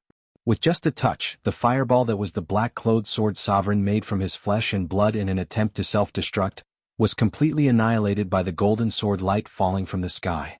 Lu Mu Yen immediately stopped the seal she was preparing to use to put her soul into a deep sleep, and looked up, with a pale face, at the man in red that was about to land from the sky. But a scene that no one expected occurred. Lu Mu Yen stood beside the lava pool listlessly with a bloodless complexion and had just taken out a porcelain bottle to pour the pills into her mouth. Suddenly, a figure flashed from the side and a palm of wind came from that figure, landing on Lu Mu Yan's shoulder heavily. At this time she had exhausted all her elemental energy, had only retained a trace of the source of her mental energy in her sea of consciousness, and was injured internally, so there was simply no time to counterattack and defend herself. After being hit by the palm of wind, her body flew out uncontrollably. She was originally only 3 steps away from the lava pool, so this inexplicable assault pushed her straight into the boiling hot lava. Splash! Like the sound of falling into water, everyone saw the white, delicate figure directly fall into the lava pool that was still bubbling fire, and in only a glance, her body disappeared into the lava. Yenner! Lu Mu Bai let out a shrill and immediately rushed towards the lava to jump down but was held back tightly by Ling Fei Hao and Fu Chen. Xuanhuan, Yunlan and the others also couldn't believe it as they stared at the lava blankly. Lu Mu Yen was gone just like that? That couldn't be. That spirited and lovely woman couldn't be gone just like that. Woman. Ming Xiu dashed and landed above the lava pool, his eyes scarlet, carrying a strong, ferocious and murderous aura, as if the reincarnation of a xuanhuan. He glanced icily at Hu Fei, who had just made the sneak attack, and found that the opponent was trembling from his gaze in fear. A cruel smile rose on his lips. This was an expression of extreme anger. He raised his hand and gently waved his sleeves. A strong force hit Hu Fei. Boom! Hu Fei's body was immediately blasted into countless pieces, flesh and blood by the force, horrible to look at. Ming Xiu grabbed with his right hand, and he forcibly pulled out a transparent light from the self-destructed body that had shattered. This was Hu Fei's soul. Then he immediately sealed it inside a black bottle. This action was completed at the speed of thunder and lightning. After putting away the black bottle, he didn't hesitate at all and dived right into the lava pool. Is he crazy? One of the sword sovereigns couldn't help exclaiming. The lava carried a fearful, soul-stirring power that consumed. Unless one was a sword venerable powerhouse, otherwise if one was touched by the lava, they would undoubtedly die. In the hearts of countless people, they all believed that Lu Mu Yen had probably already turned into a pool of blood and melted into the lava. The mysterious strong man in red was seeking his own death. Lan Si stared at the disappearing figure of Ming Xiu thoughtfully, his heart exceptionally moved. This man had reached the point of dying with Lu Mu Yen in the name of love? Obviously not. Then it proved that Lu Mu Yen wasn't dead at all. Thinking of this, there was a glimmer of light and hope in his eyes. Yenner. Lu Mu Bei's expression was full of agony, and he wanted to break free from the shackles of Ling Fei Hao and Fu Chen to jump down into the lava and find his younger sister. He was emotional, and seeing that, Lan Si sighed. He flicked a blue light from his hand and inserted it into Lu Mu Bei's body. Come and read on our website wuxialover site. Thanks. Unalert, Lu Mu Bei's eyelids shut suddenly and he fainted. Take him down to rest. You won't take up for 3 days. Lan Si ordered Fu Chen. Fu Chen nodded, looked at the lava with pity, then lifted Lu Mu Bai up and sat down in the corner of the cave to guard him. Elder brother, elder sister Mu Yen will be fine, right? Yi Qingla couldn't believe what she had just seen. She ran to Yi Qinghan and tugged his sleeve, asking in tears. Yi Qinghan sobered from his dazed state, as if having lost his soul. He shook his head with a bitter expression. She must be fine. His tone was heavy, not sure whether it was to comfort himself or to comfort Yi Qinglu. The inexplicable pain in his heart that had never felt before attacked him wave by wave. He sat down on the spot and locked his eyes tightly on the lava pool, motionless. There was deep grief in Yunlan's eyes. He walked to the lava pool without saying a word and sat cross-legged, hoping that the sweet, smiling woman would suddenly jump out of it. Yunjin stared at the lava pool in disbelief. Lu Muyen was dead? Impossible. It was definitely impossible for that cunning woman to die like that. Qi Yixian clenched his hand above his heart. Bursts of heart-piercing pain spread all over his body. He looked at the lava pool in despair, but a hope rose in his heart. He also didn't believe that woman would disappear like this forever. Xiao Xiang's face was pale. He covered his mouth to prevent himself from making a sound.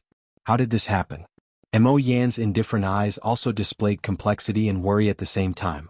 But he and Lu Muyen were contracted, so he could feel that the other party was still alive despite being exceptionally weak. His hovering heart was slightly relieved, but he couldn't set it back down yet. He walked to the side of the lava pool and laid on his stomach, waiting while recovering. After Lu Muyen was knocked down the lava pool, she quickly fell towards the depths of the center of the lava.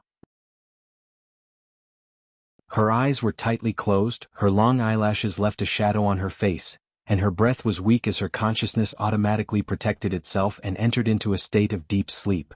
The lava pool here contained the essence of the entire ice volcano. If humans or demonic beasts below Sword Venerable were to be touched with even just a slight bit of lava, they would melt instantly. Currently, Lu Muyen was surrounded by a layer of blue fluorescent light circles, and every time the hot lava flow surging around her met the circle of light, it would avoid it as if its nemesis. While the origin of the blue fluorescent light came from the ice bangle on Lu Muyen's right wrist. There were inexplicable waves from the depths of the lava, as if beckoning something, then Lu Muyen's body was sucked into the deepest part of the lava by a mysterious force. If someone was here, they would definitely cry out in alarm. After Lu Muyen fell into a whirlpool deep in the lava, she automatically separated from the lava and fell directly on a dark red rock mixed with pale gold. Perhaps no one would have imagined that the deep center of the lava pool, the essence of the ice volcano, would lead to a clearing. The clearing and the fiery lava were separated by a layer of black space, and they couldn't penetrate each other.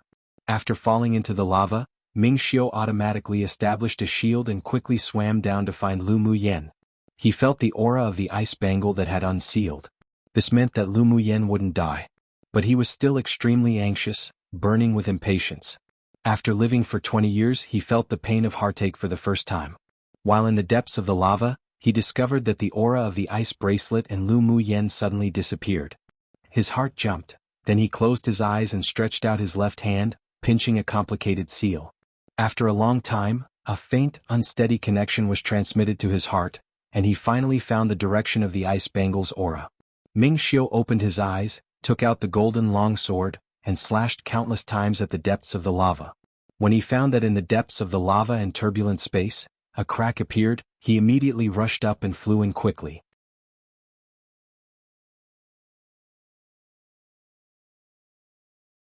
Chapter 123, Purple Gold Spirit Flame. In a quiet space, a woman in white laid silently on a rock with her eyes closed.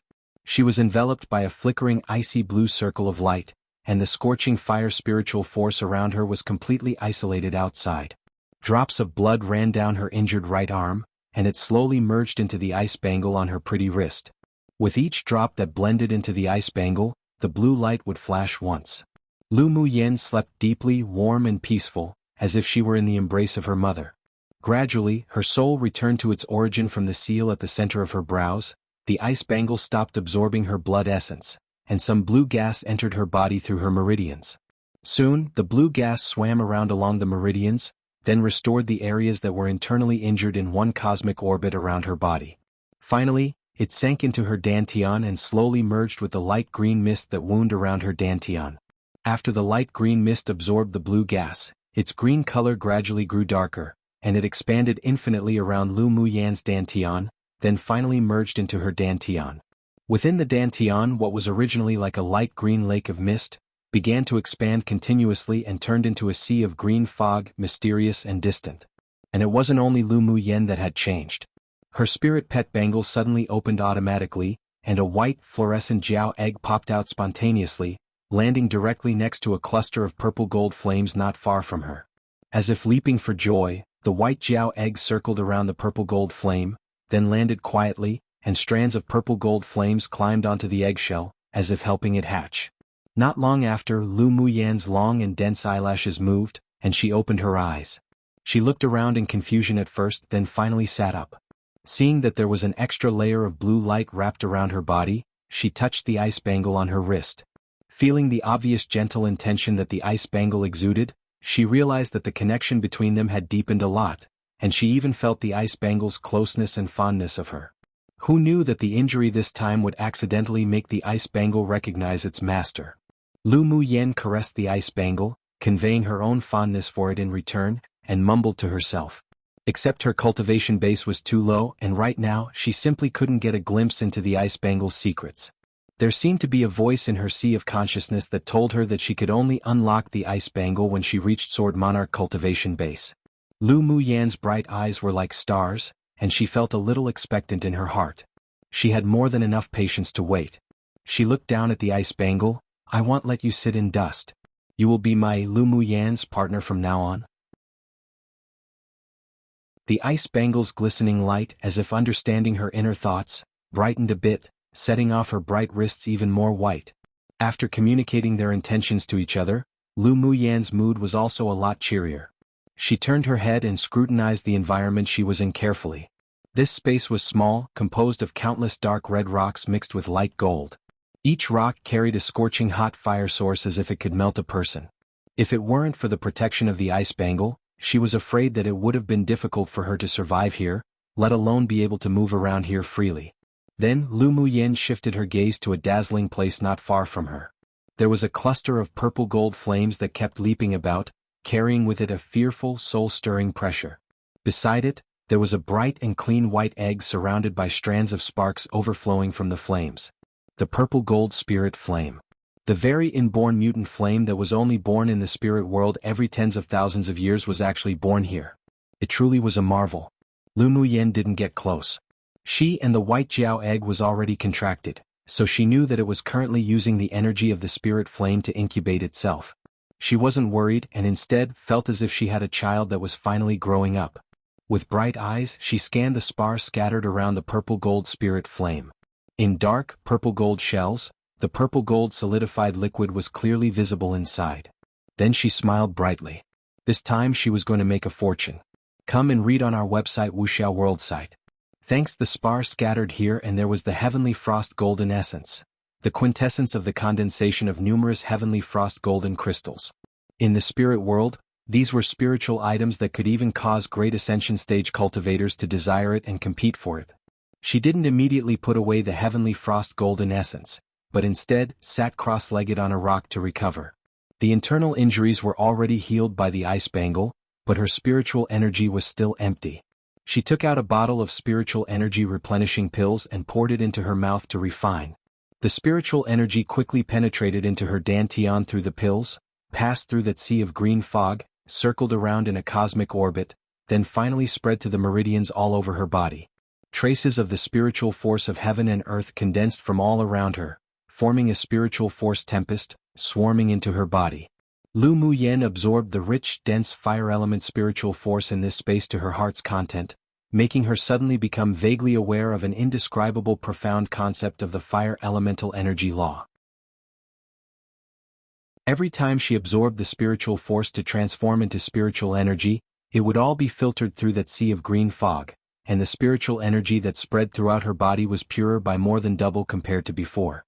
She closed her eyes, comprehending the fire elemental energy law while absorbing the spiritual force frantically. A day later, when she opened her eyes again, the colors in her eyes became deeper, as if an enigmatic deep pool that contained everything. Crack. At this moment, the white eggshell made a cracking sound, and the strands of purple gold flames instantly integrated into the eggshell. After a while, a small white snake with the thickness of a little finger poked itself out of the eggshell. As soon as it opened its eyes, it ate all the eggshell with excitement bit by bit, and its body grew from more than 1 inch to 5 or 6 inches. After swallowing the eggshell, it suddenly swept its tail, then spun itself upwards, landing directly on Lu Muyan's wrist, touching her palm affectionately with its head. Lu Muyen had never contracted a snake spirit pet before. She lowered her head to see that the pure white body of the little snake was as crystal clear as jade, and there was a lightning-like golden mark in the center of its brows, unusually mysterious. With a soft smile on her lips, she gently stroked the little snake's head with her fingers. After thinking a bit, she formed a Taoist seal and pressed it onto the little snake's brow area. A transparent, jade-colored rune penetrated into the little snake's forehead, and the lightning-like golden mark at the center of its brows instantly disappeared, hidden as if it had never appeared before. It'll temporarily seal the mark between your brows. When we're not afraid of all the powerhouses on this continent, is when you'll unlock the seal. Lu Muyen raised her wrist and looked at the little snake gently. The little snake entered into a contract with Lu Muyen before its eggshell was even formed, so at this moment, it completely treated her as its mother. Naturally it wouldn't object to her doing so. It still affectionately rubbed her palm with its small head, expressing its joy. Lu Muyen's heart was also softened by this affectionate act.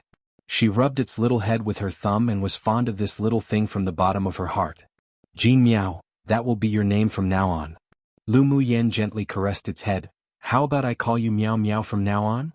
This name was also what the pure frost xuanhuan told her telepathically before it disappeared. She would naturally obey the last wish of a great mother. The little white snake rubbed her palm and conveyed that it liked the name very much through its sea of consciousness. Then it also stretched its head in the direction of the purple gold spirit flame, calling to Lu Muyen, hiss, hiss. Lu Muyen flicked Jing Miao's forehead dotingly and said, clever little child. This little thing wanted her to quickly collect the purple gold spirit flame. As expected from a spirit pet that she contracted in harmony with her soul, it knew her heart's desire. When I am once again taking the liberty of changing the translation of a name that I translated myself lol. Mainly because I translated the Qi, in Qihan Jiao, as scarlet. Therefore it became Scarlet Frost Jiao. But based on various clues I can say that the being is in no way the color scarlet, and I don't think scarlet has anything to do with this being. Actually has another translation, bare/naked. I guess it could also mean completely, e.g. completely frost, etc. Pure has some of that connotation and sounds better to me, haha. This is all probably really irrelevant to everything, but just an FYI. You're tuning in to the Sword Dance in the Vast Sky YouTube channel. Don't forget to subscribe and join us on this journey to catch the most captivating stories.